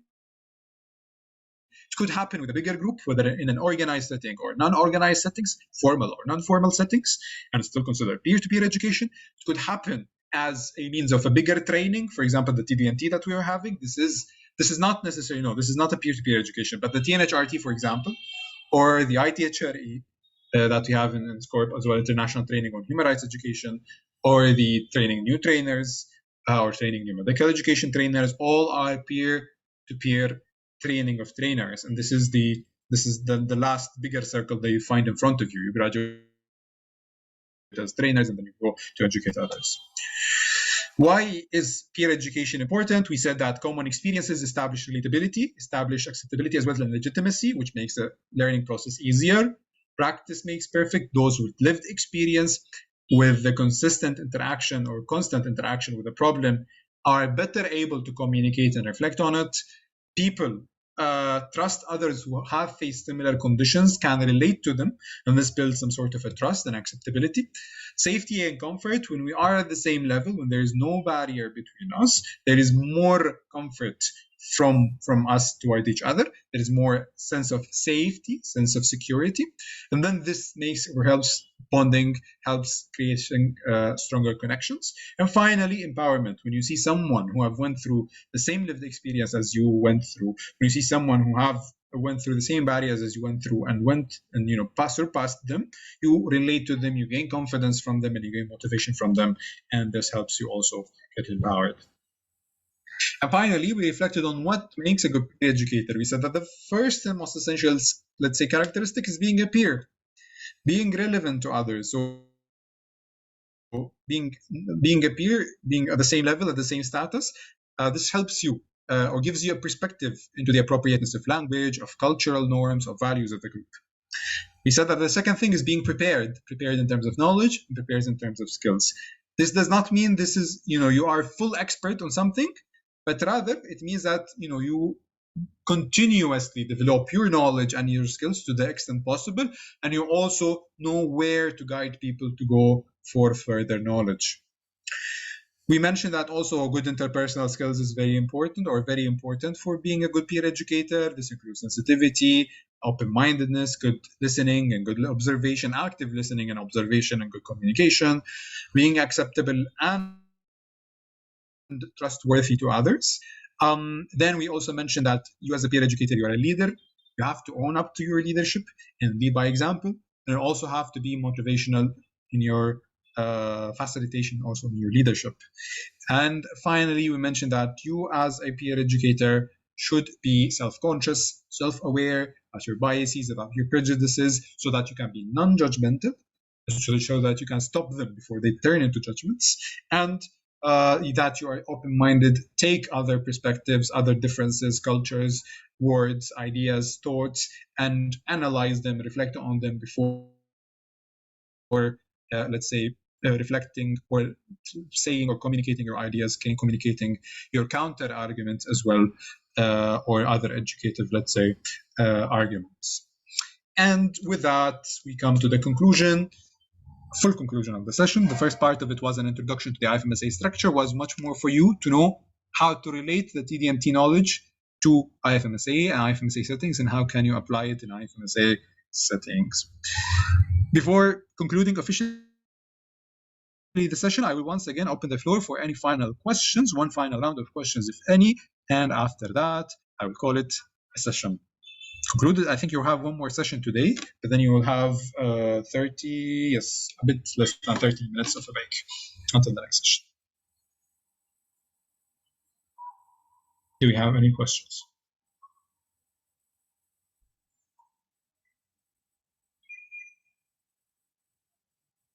On this session, the first part of the session, the second part, or general questions, also feel free to ask.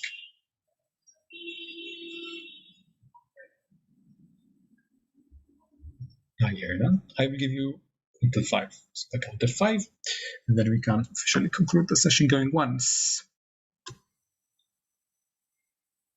Going twice. Going 3 times. I see no comments in the chat. I hear none, no unmutes, and I see no hands raised. So I will go on 4. This gives you one last count. If you have any other thoughts and other considerations of a question that you might have before I call it a session. Still see none. I still hear none. Wait, I see something in the chat. Yeah, this is one way, like, it makes you reconsider your thoughts, Mustafa. Super. And because also I myself have a lot of thoughts, but sometimes not speak them out loud. So it's very nice to give people the chance to think if they have any thoughts and want to share them or not. I want to keep them to themselves as well. And I will call it a 5. So I will call this session concluded from our side. Thank you so much, everyone. I hope this session provided you a perspective, an additional perspective on IFMSA. I think most of you have the perspective of IFMSA, but more of a relevant perspective to TDMT. And then this provided you of an introduction. The other part, the second part of the session, provided you an introduction into the concept and the theory and the field of peer education. Thank you so much, everyone. Thank you so much to my co-facilitator, Shraddha.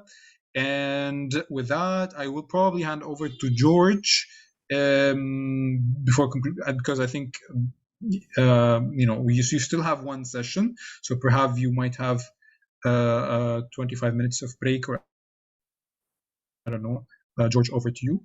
And that's Thank all you from very, my very side. much, Mahmoud. Really interesting, and I'm really happy to have this, I would say, super important presentation from IFMSA sides regarding the organization of the ITDM, because this is a joint program. I know that in these 2 weeks, Crimidim is mostly interacting with you, but apart these 2 weeks, IFMSA is doing a lot on coordinating and supervising and ITDMs in general, and TDMT, of course. So thank you very much. Do you agree not to take 25 minutes of break, but instead take 5 minutes of break and I start my presentation earlier and we finish earlier? What do you guys think? Okay, Sounds great. anybody against? Okay, then let's start the next session in 5 minutes. So at 5:40 Central European time. Okay, so you have 5 minutes break to ease yourselves. Okay, so see you in 5 minutes.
Okay, everybody, can you please confirm me that you can see and hear me well? Yes. Yeah. Perfect. How's the FMSA session? Did you learn something new? Do you have now a more concrete idea about how IFMSA is working in terms of TDMT and ITDM? I can only see Winston, so what about others? Yes, Okay. it was good. I don't want to hold you very long on this session, but as an ex-TDMT graduate, I would have needed such a session. This session is super concrete with a few tips when when you will organize an ITDM. As you know, the purpose of the TDMT, the purpose of the course that you are enrolled in now, is to give you the knowledge and the recognition to be able to organize ITDMs. This is the purpose. So you will become trainers that will be allowed to organize international trainings in disaster medicine. So what is an ITDM? I want to hear from you. How would you define an ITDM? Or what is it? What's the purpose of an ITDM? Search knowledge with other medical students or any person that would like to know how to act in a disaster or in an accident. Okay. Yes. Did we talk about first aid and such things regarding to accidents in these days? Sorry, can you please repeat? I didn't hear you well.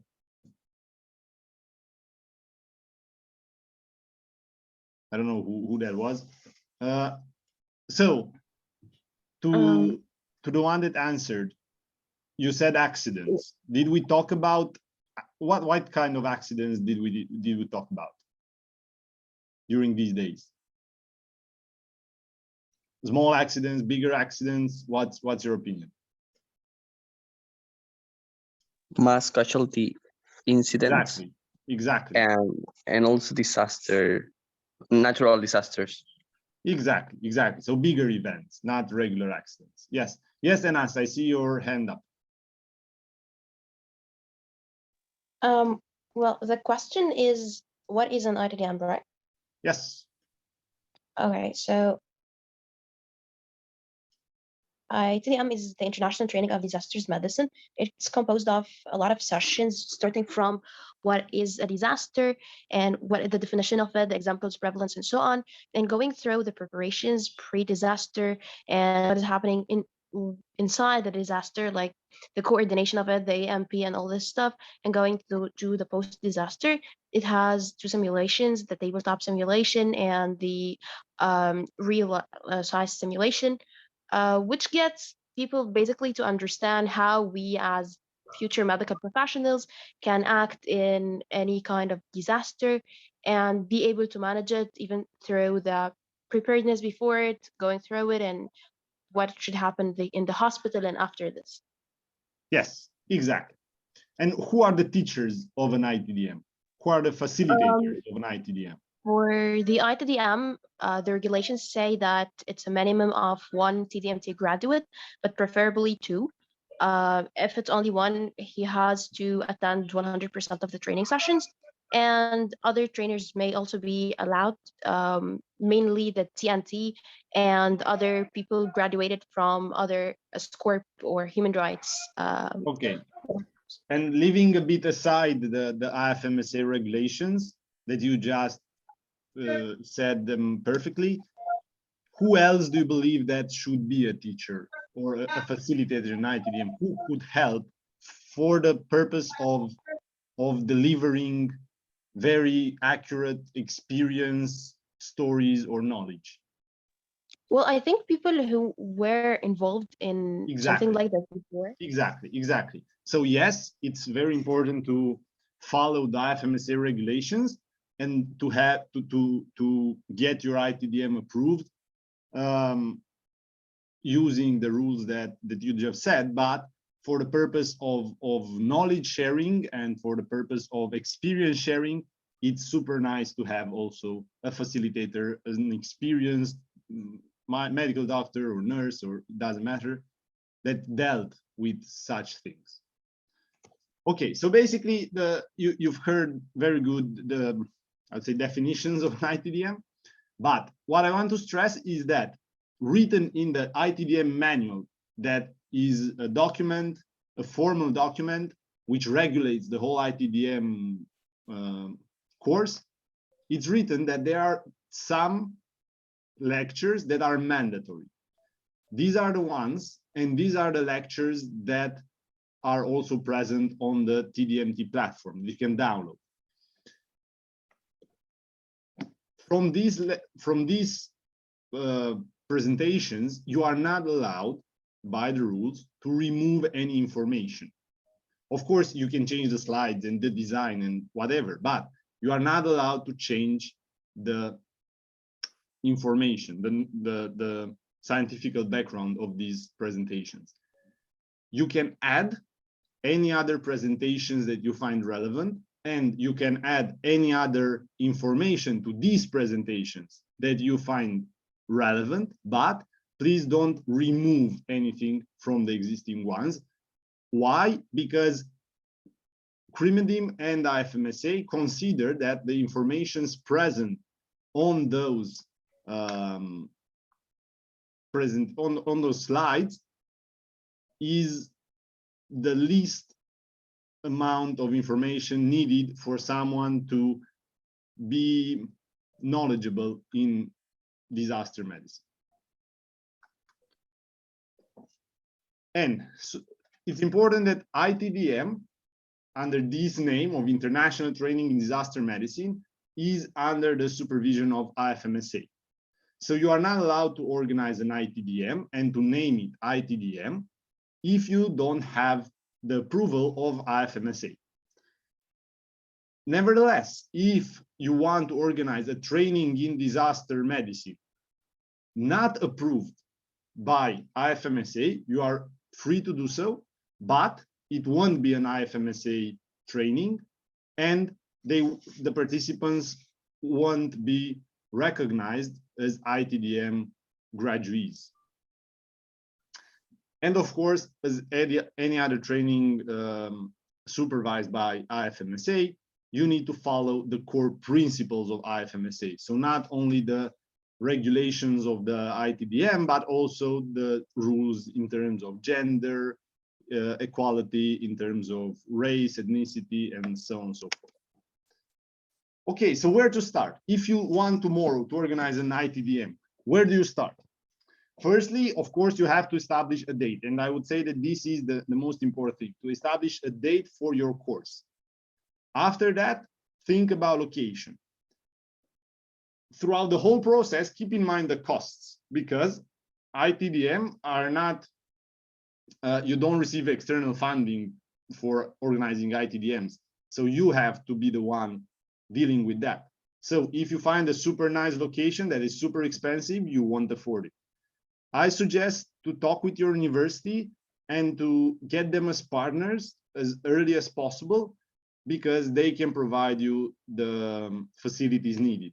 Also, your national or local organization can help you in finding the logistics behind the ITDM. Then don't do it alone. Okay, you are the TDMT graduate, but you don't have to be alone in organizing an ITDM. You can have someone else that doesn't know anything about disaster in your team to help you in organizing the ITDM, in helping you with the logistics, with the travel arrangements for the trainers and so on. I suggest to create an email address, a new email address from the beginning, because you will need it. And it also gives you a nice brand if you want, or a branding of your ITDM. And the social media account is very useful, especially to reach out to participants. After doing that, I would say that the last step of this very initial phase is to establish a timeline. At the end of this presentation, I will share with you a document having a timeline, a proposed timeline for organizing an ITDM. And you will see that you need to establish things very early in the organization. This is one of the posters that we used to promote the ITDM that we've done in 2020. So 2 years ago in Romania. You also need to do one for your ITDM to have a visual representation for your call of trainers and of participants. Is it clear until now? Do you have any questions until now?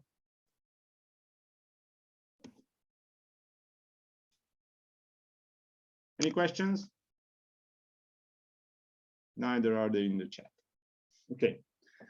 So after you've done all these steps that are more internal, are related only to you, you have to contact your national organization, because the ITDM is organized basically by the National Medical Organization. What does that mean? That not you as individual apply to IFMSA for approval, but your national organization. After you contact your national organization and they approve it, they will contact IFMSA and they will ask for some documents that you need to fill in. This is the official proposal for the ITDM, and also some other regulations that help you very much in understanding which are the steps of organizing an ITDM. All these documents will refer to SRT, which stands for Sub-Regional Training. Please, when you receive them from IFMSA, read very carefully the ITDM manual and the operating guidelines for capacity building. These documents, these two documents, are the ones regulating your ITDM, and if you don't read them thoroughly enough, you might get your ITDM denied, or the approval will be denied by IFMSA because you didn't follow all the rules. Okay, you've approved, your national organization applied at IFMSA to get approved, you've got approved, and then you have to start selecting your trainers. In order to do that, you can organize a Google form as a call for trainers on your own, no problem. You don't have to use Google form, it's just an example. Any other online survey is good, but you need to have an open call for trainers. So you don't send it to your friends, but you need to make it open. More than that, IFMSA requires you to have objective scoring criteria for your call of trainers. So before you start the call, create some scoring criteria that you can use for your trainers. You can anytime ask me for models of these. I have a model that I've used when I organize the ITDMs, and I can share with you without a problem. After you created these documents, please send them to IFMSA for dissemination. IFMSA has some internal servers and some official ways of distributing these surveys. So you need to send them to IFMSA in order to follow all the rules. As for the participants, again, you have to create a questionnaire to select your participants, and also criteria to select them. But it's not necessarily, they don't need to be approved by IFMSA, or at least this was the situation 2 years ago. IFMSA can help you to disseminate it through their official social media and databases and so on. You can also do it yourself through the social media, through the online network of your university. There are no restrictions in that. For the course, you will need, I would say, at least 2 rooms with projectors and, of course, seats for all the people. Why do I say 2 rooms? Because you will need to do simulations. For tabletop simulations, for example, you need at least 2 rooms to make them efficient. Of course, if you have available rooms, I would say also 3 rooms. Maybe you want to organize a pre-hospital room, a hospital room, and a dispatch room. So 2 are the minimum, but you can go as high as you want for your simulation. I will show you in a minute example of a budget, but you need some sponsors, or it would be very good to have some sponsors. For that, in order to do some fundraising, you need to create a budget that you can show to your sponsors and tell them, this is what we need the money for.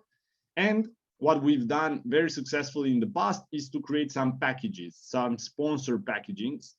What does that mean? That, for example, you tell them, okay, if you give me 1,000 euros, I can put your roll up during my training. If you give me 1,500 euros, I can not only put the roll up, but I can also mention you in my social media posts and things like this.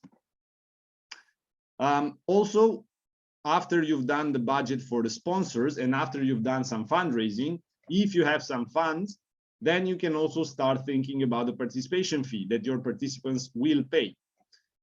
Of course, the participation fee being the difference between the cost of the training and the money that you've got from the sponsors. After finishing with the financial part and after realizing that, okay, this is doable, it's not super expensive for my region, people can come, you can start talking with your trainers, with your selected trainers, your agenda. In your agenda, you will have the required presentations, but you can also add as many as you want and as to improve the existing ones as you wish. I strongly suggest you that if you want some more advices and some more feedback, also contact us as Crimidim for the agenda, and we can also provide you with our feedback. I again advise you to find 1 or 2 external speakers that are experts in their field and that can take part at your ITDMs in order to give a bit of experience and a bit of personal stories into the ITDM. Any questions so far?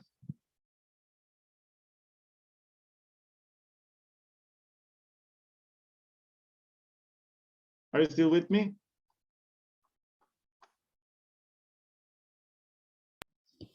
I think everything's clear. Okay. Anybody having some questions?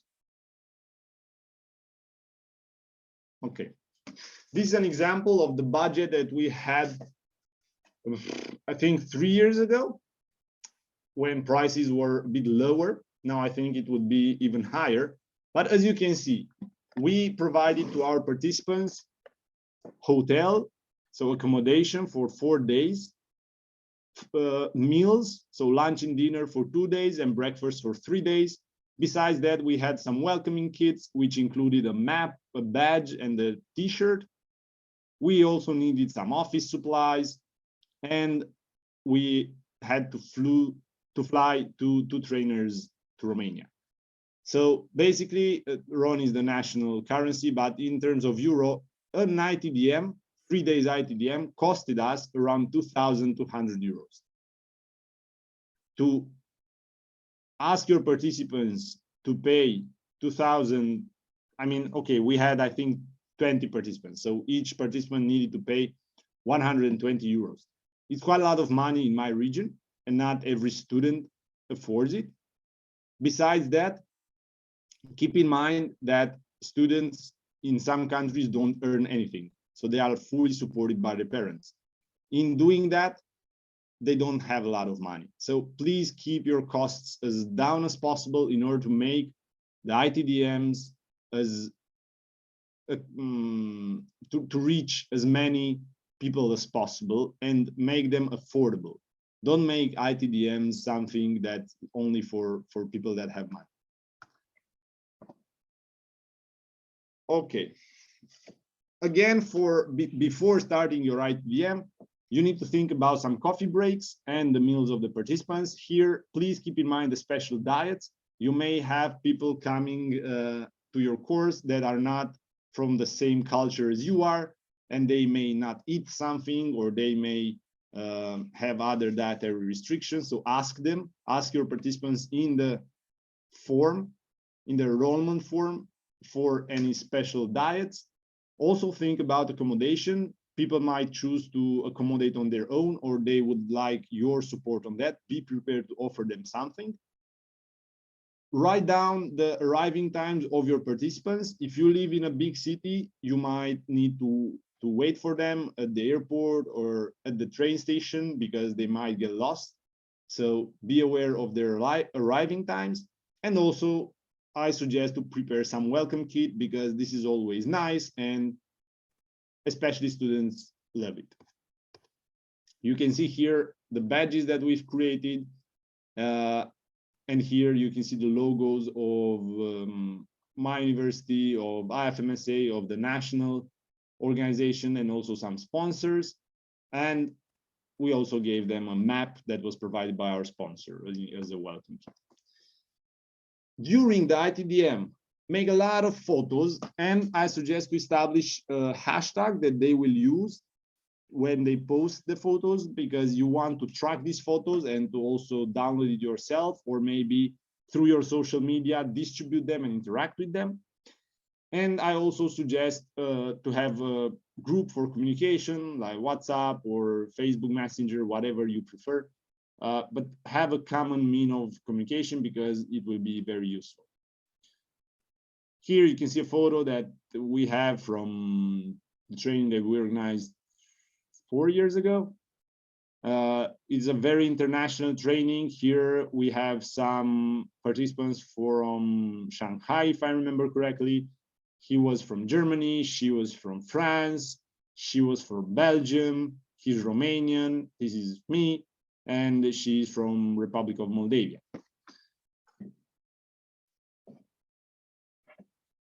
Regarding the agenda, I strongly advise you to simulate as much as possible. We did a survey with our participants, and they said that simulations were the most interesting things that they've done through the ITDM, and this was the main reason that they applied for the Cluj-Napoca ITDM, which we organized, because we have a very nice full-size exercise. You can do full-size exercises if you have the means to do so. So if you have cooperation from the firefighters, or if you have cooperation from the university. If not, you can do mannequin simulation, or if you don't have mannequins, you can do tabletop simulations that require very low resources, because you only need to print some things and are useful. You will want to test your participants before the course and after the course to document their progress. So find some relevant pre and post course tests. If you don't find any, you can again email me and I can send it to you. And I suggest to create a feedback form that will be available throughout the whole ITDM, because maybe people after the first day will tell you that the sessions are very long and I'm very tired and I wouldn't like them to be like that for the other 2 days. And you have the opportunity to improve the last 2 days of your course. So don't give them the feedback form only at the end, but also throughout the ITDM. Here you can see a simulation, a tabletop that we organized during one of the ITDMs. When we didn't have the free room, so we used the big hallway for that. Here is another tabletop simulation, and I'll play this video so you can have an insight about how it was for the students, the experience of participating in a tabletop.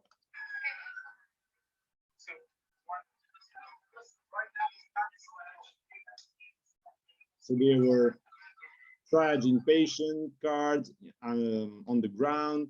This was for the dispatch to communicate with them. They used walkie-talkies to communicate with the dispatch and with the hospital part.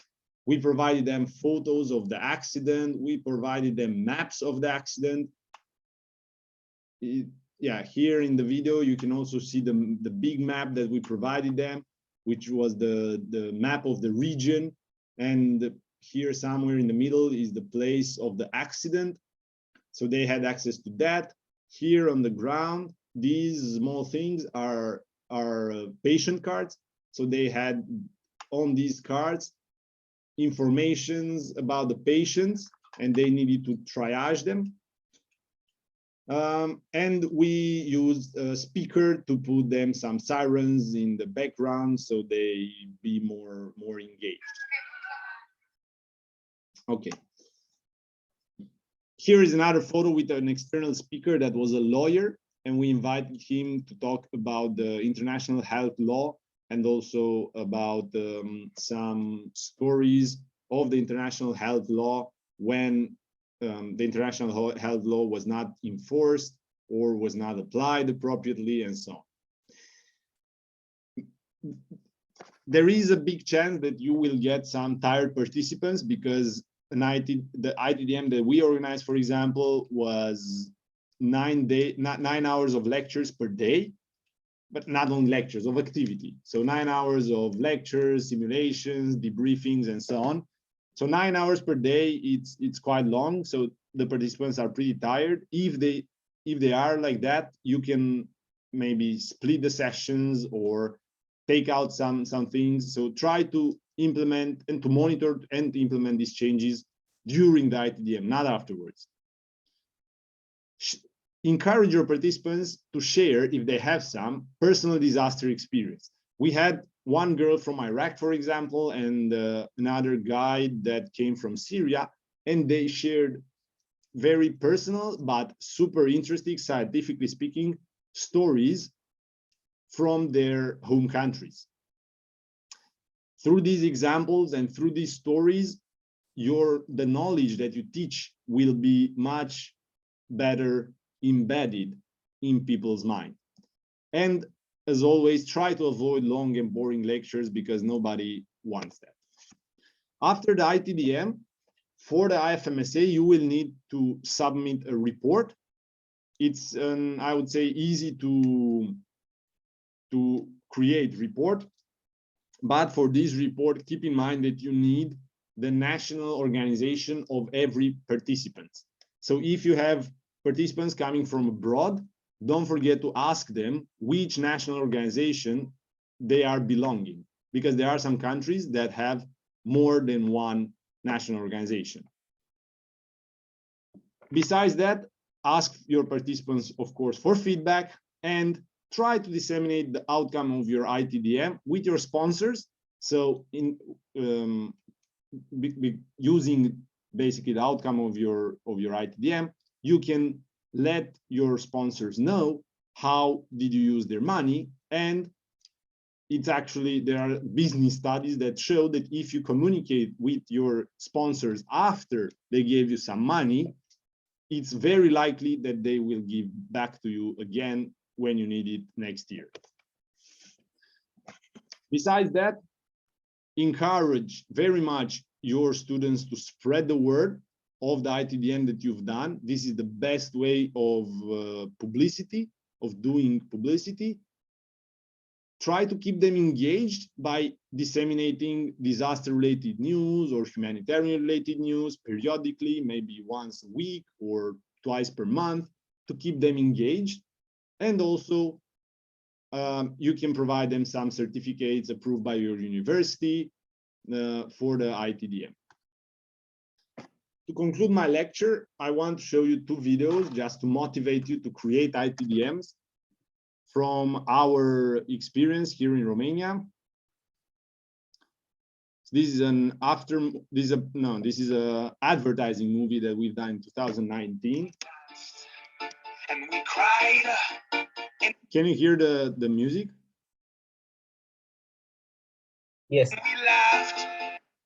Sorry, yes or no? Yes, we can. Ah, perfect. And had a really good time. These are lectures. Let's have a blast and remember this moment for the rest of our lives. This is a tabletop simulation, another tabletop simulation. Crash, Starkey is ongoing. we have approximately 60 victims. And we cried, and we laughed, and we had a really, really, really good time. Take my hand, let's have a blast, and remember this moment for the rest of my life. I am not going to stand on the wall. I will dance, I will dance, I will break that ass off. This is the hospital part of the tabletop. So that was the pre-hospital, and this is the hospital part, which is in another room. And they were allowed to communicate with the pre-hospital only through walkie-talkies. And I see you in the corner looking so small, doing the robot like if I died tonight. And here they had a hospital map that they needed to reorganize for a disaster. At least I went hard, I will not. And this is a mannequin simulation where we spread mannequins around the building. And on each mannequin, as you can see here, we had a tag with some information that the participants used to trash them.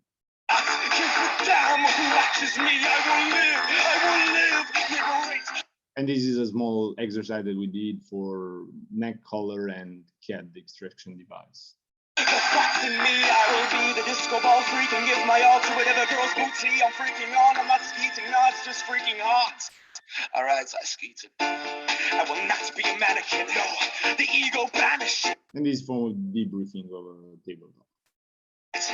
The roof's on fire, let's burn down the Vatican. I will moonwalk to Pluto in honor of Michael Jackson. In heaven he'll be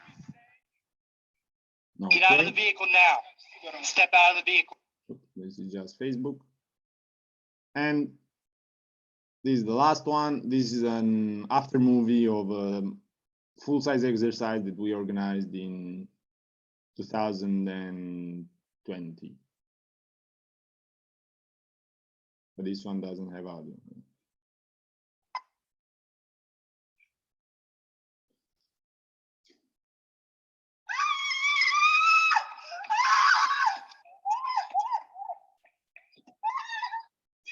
Whatever it takes.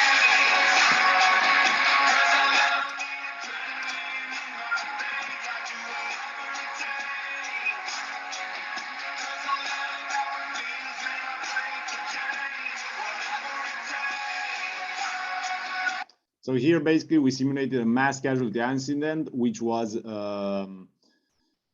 airplane crash, a small airplane crash, and these were the airplane passengers, and our students needed to triage them, to treat them, and to extract them.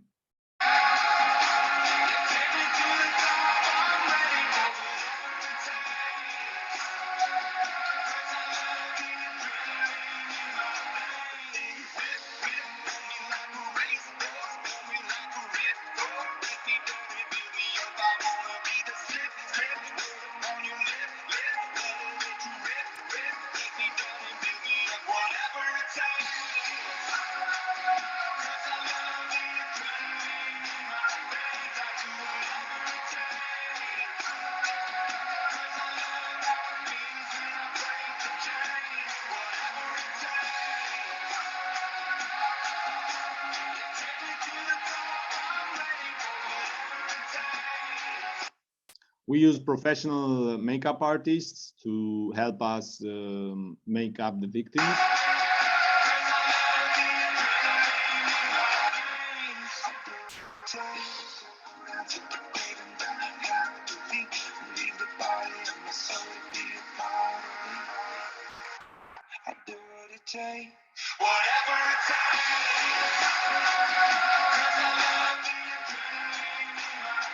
And we also installed an advanced medical post here, so the participants could use it.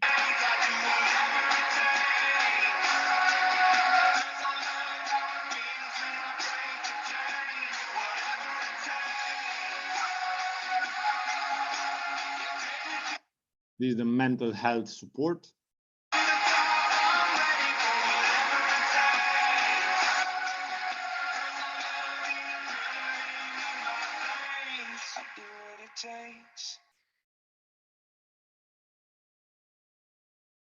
And afterwards, it was the debriefing. Okay. So now I'm listening to your questions, if you have any, regarding the organization of an ITDM. I'll stop my screen sharing. Yes, I see one hand up. Abdil. Yeah, it's Abdiel. Yeah, it's in Spanish. You pronounce the E. No problem. Okay. I had a question about, it's more about like information. Yes.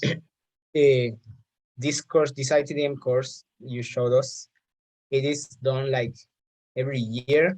It's something like, yeah, you have established to do every year right now. So this is up to every organizer. We in Cluj-Napoca, we decided to do it every year, and this was the case until the COVID pandemic. So before the pandemic, we did 3 editions each year, so consecutively. But because of the COVID pandemic, we needed to stop. But I hope that we will restart next year. And do you know any other like organization or any other place that does or has done ITDM courses? For example, I participated in another 2 ITDMs. One was in Croatia and one was in Berlin, in Germany.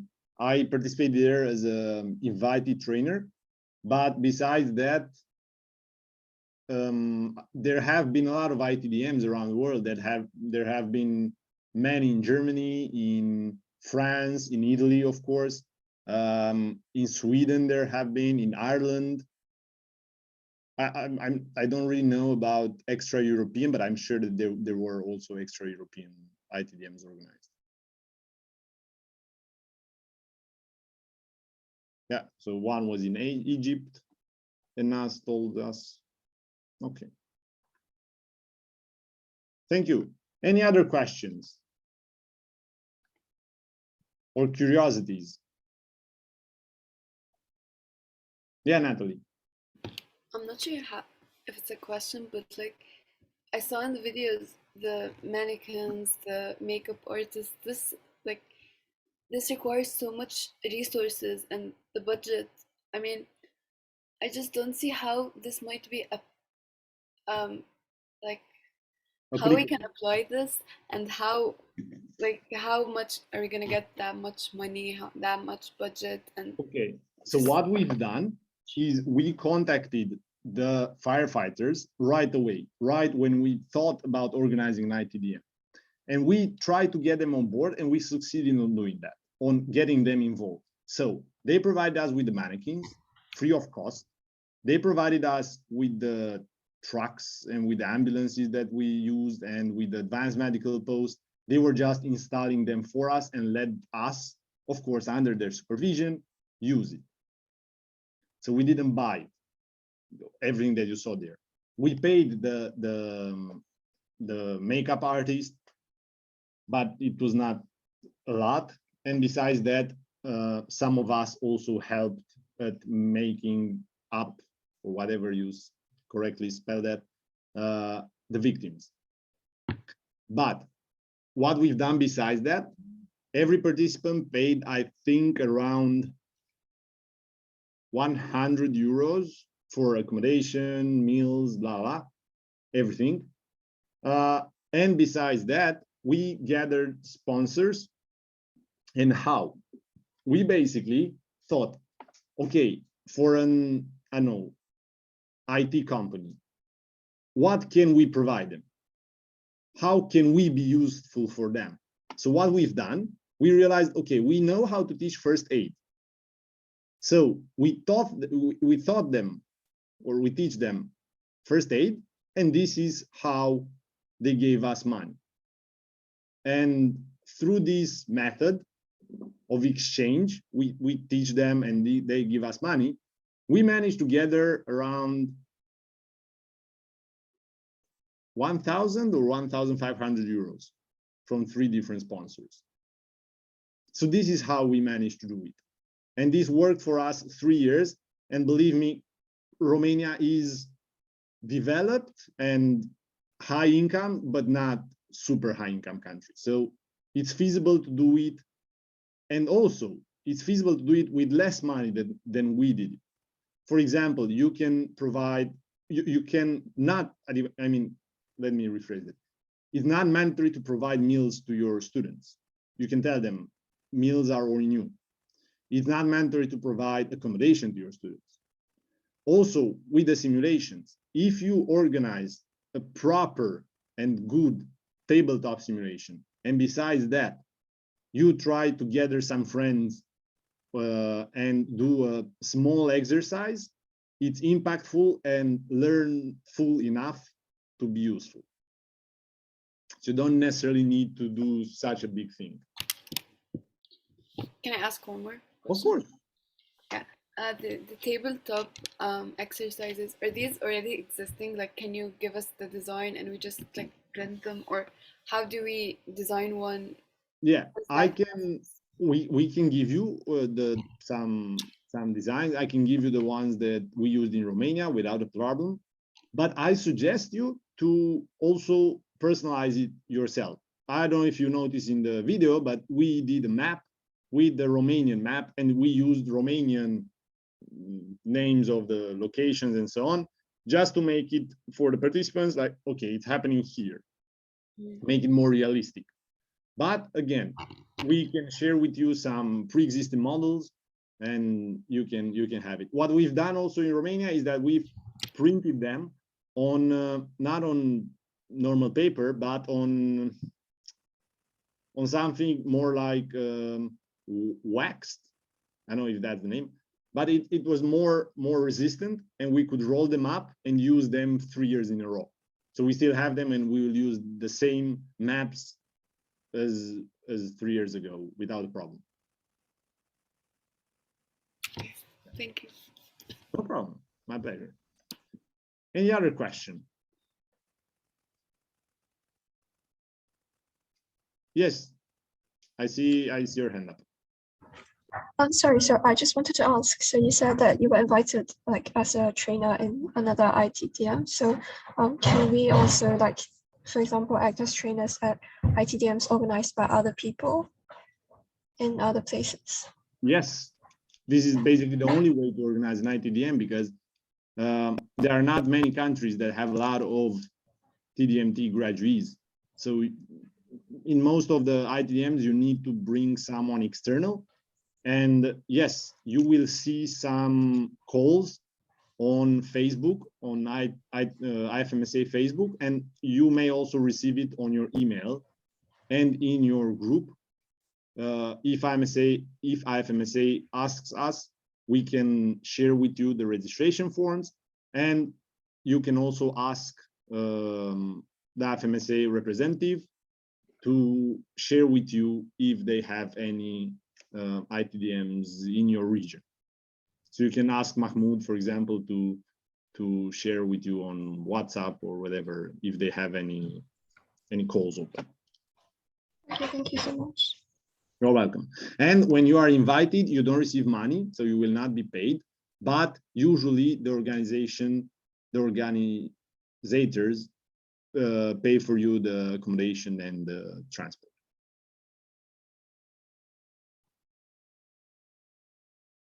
Yes, I see your hand up again. Yes, I don't want it to go too far from the topic, but it's more about not the ITDM, but the simulations. My question, how would you like, can we manage to do a proper simulation, like, with a lower budget? For example, I saw there like all the firefighter trucks that you could do an AMP and simulate that, have all those victims, have the mannequins, all of that. But the picture, like, if we have a lower budget situation, how could we do like a good simulation with the same learning experience? So I don't think that it's feasible for you to do to organize, for example, a full-size exercise with a super low budget, and I wouldn't advise to do so, because you may organize it, but it won't fit the purpose. So it's nice in photos and on Facebook, but it has to also be impactful for your students. So I suggest to organize tabletop simulations which will require only to print something on a big piece of paper. So it won't cost that much. Maybe, I don't know, 10, 20 euros. And they are super useful. So if you do it properly, they are super, super useful. And as an alternative, for example, for the walkie-talkies, there are apps free of cost, like Zotero, for example, that simulate walkie-talkies on your mobile phone. So if you have internet, you can download them free of cost and use it with your participants free of cost. Yeah. You are muted. Sorry, I cannot hear you. Oh, no, only say thank you. Yeah. Okay, you're welcome, welcome.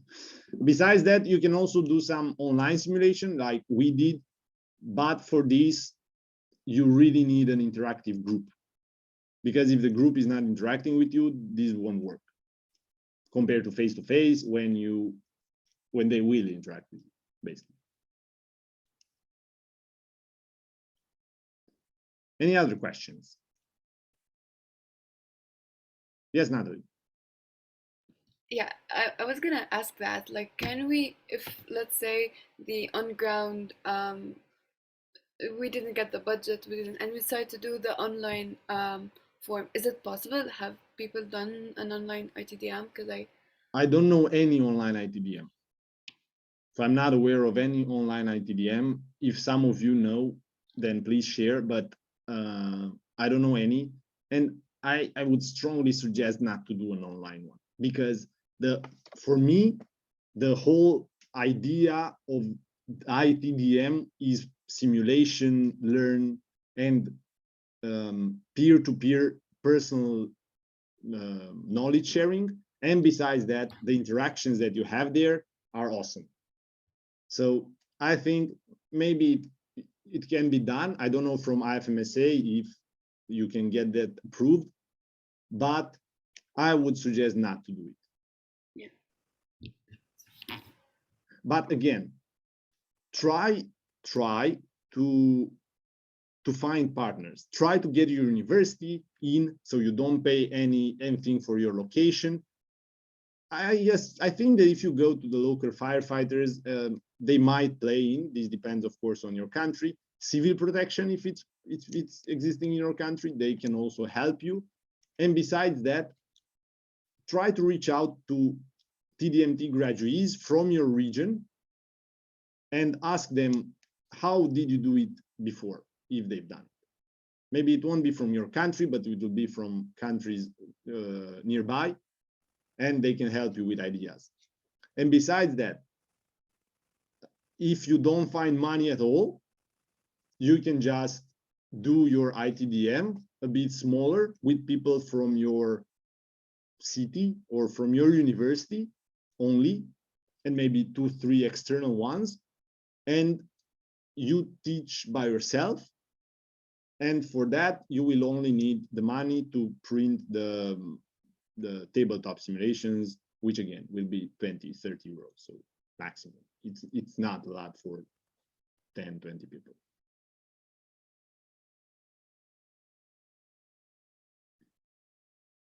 What do you think? Is it applicable to your country, Natalie? Or to your region, to your context? yeah, I can't imagine, because I haven't tried to reach up to like sponsors, and I can't imagine the reaction. But I don't think I will find much cooperation, or I'm just being pessimistic. Where are you coming from? Palestine. So we have like very little resources, and it's like, I don't know if even they have the resources for real life situations. So it costs you nothing to ask. Yeah, I know, but what you said last about like having a smaller and doing just tabletop simulations, and if that, like, we can make it up to our. Like, and besides that, for example, is ICRC present in Palestine, or Medicine Sans Frontier or something like that? Yeah, there are many NGOs that are that might be. Ask them. Go and ask them. Tell them, we are a bunch of medical students that have an international course sponsored by IFMSA in our CV, and we want to do it. Please help us. Yeah. It's also a good publicity for them. It's good advertisement for them. So there are high chances that they will support you. If any of you really want to do one but don't find any support at all, email us. We can help you. We won't help you with money, but we have a lot of connections, and with a bit of lobby, maybe we can help you. That Mustafa is encouraging you to try with IFMSA. No, with MSF, sorry. And they did it in Lebanon with MSF. So might be an option. Yes, Anas. I just wanted to share something related to the ICRC and stuff.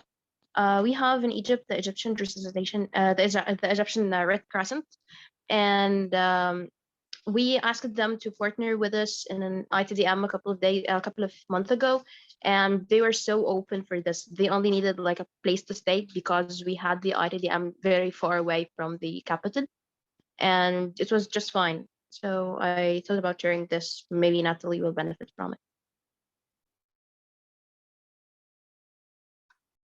Yeah, so as you can see, Natalie, it's only up to you that you organize it and you reach out and you'll find support.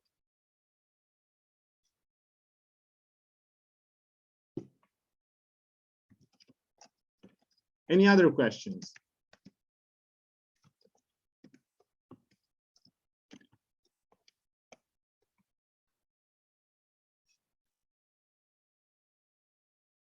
Okay, if there are none, I don't want to bore you more. So thank you very much for attending. See you in the next days. Again, the same thing. If you have any questions or something's not clear or something doesn't work or whatever, tell us on the platform and we'll come back to you. Have a nice day. Thank you very much for your questions. I really enjoyed your cooperation, and I strongly support you and advise you to do ITDMs. You can really make a difference. Thank you very much. Thank you. Thank you. Thank you. Thank you. Bye.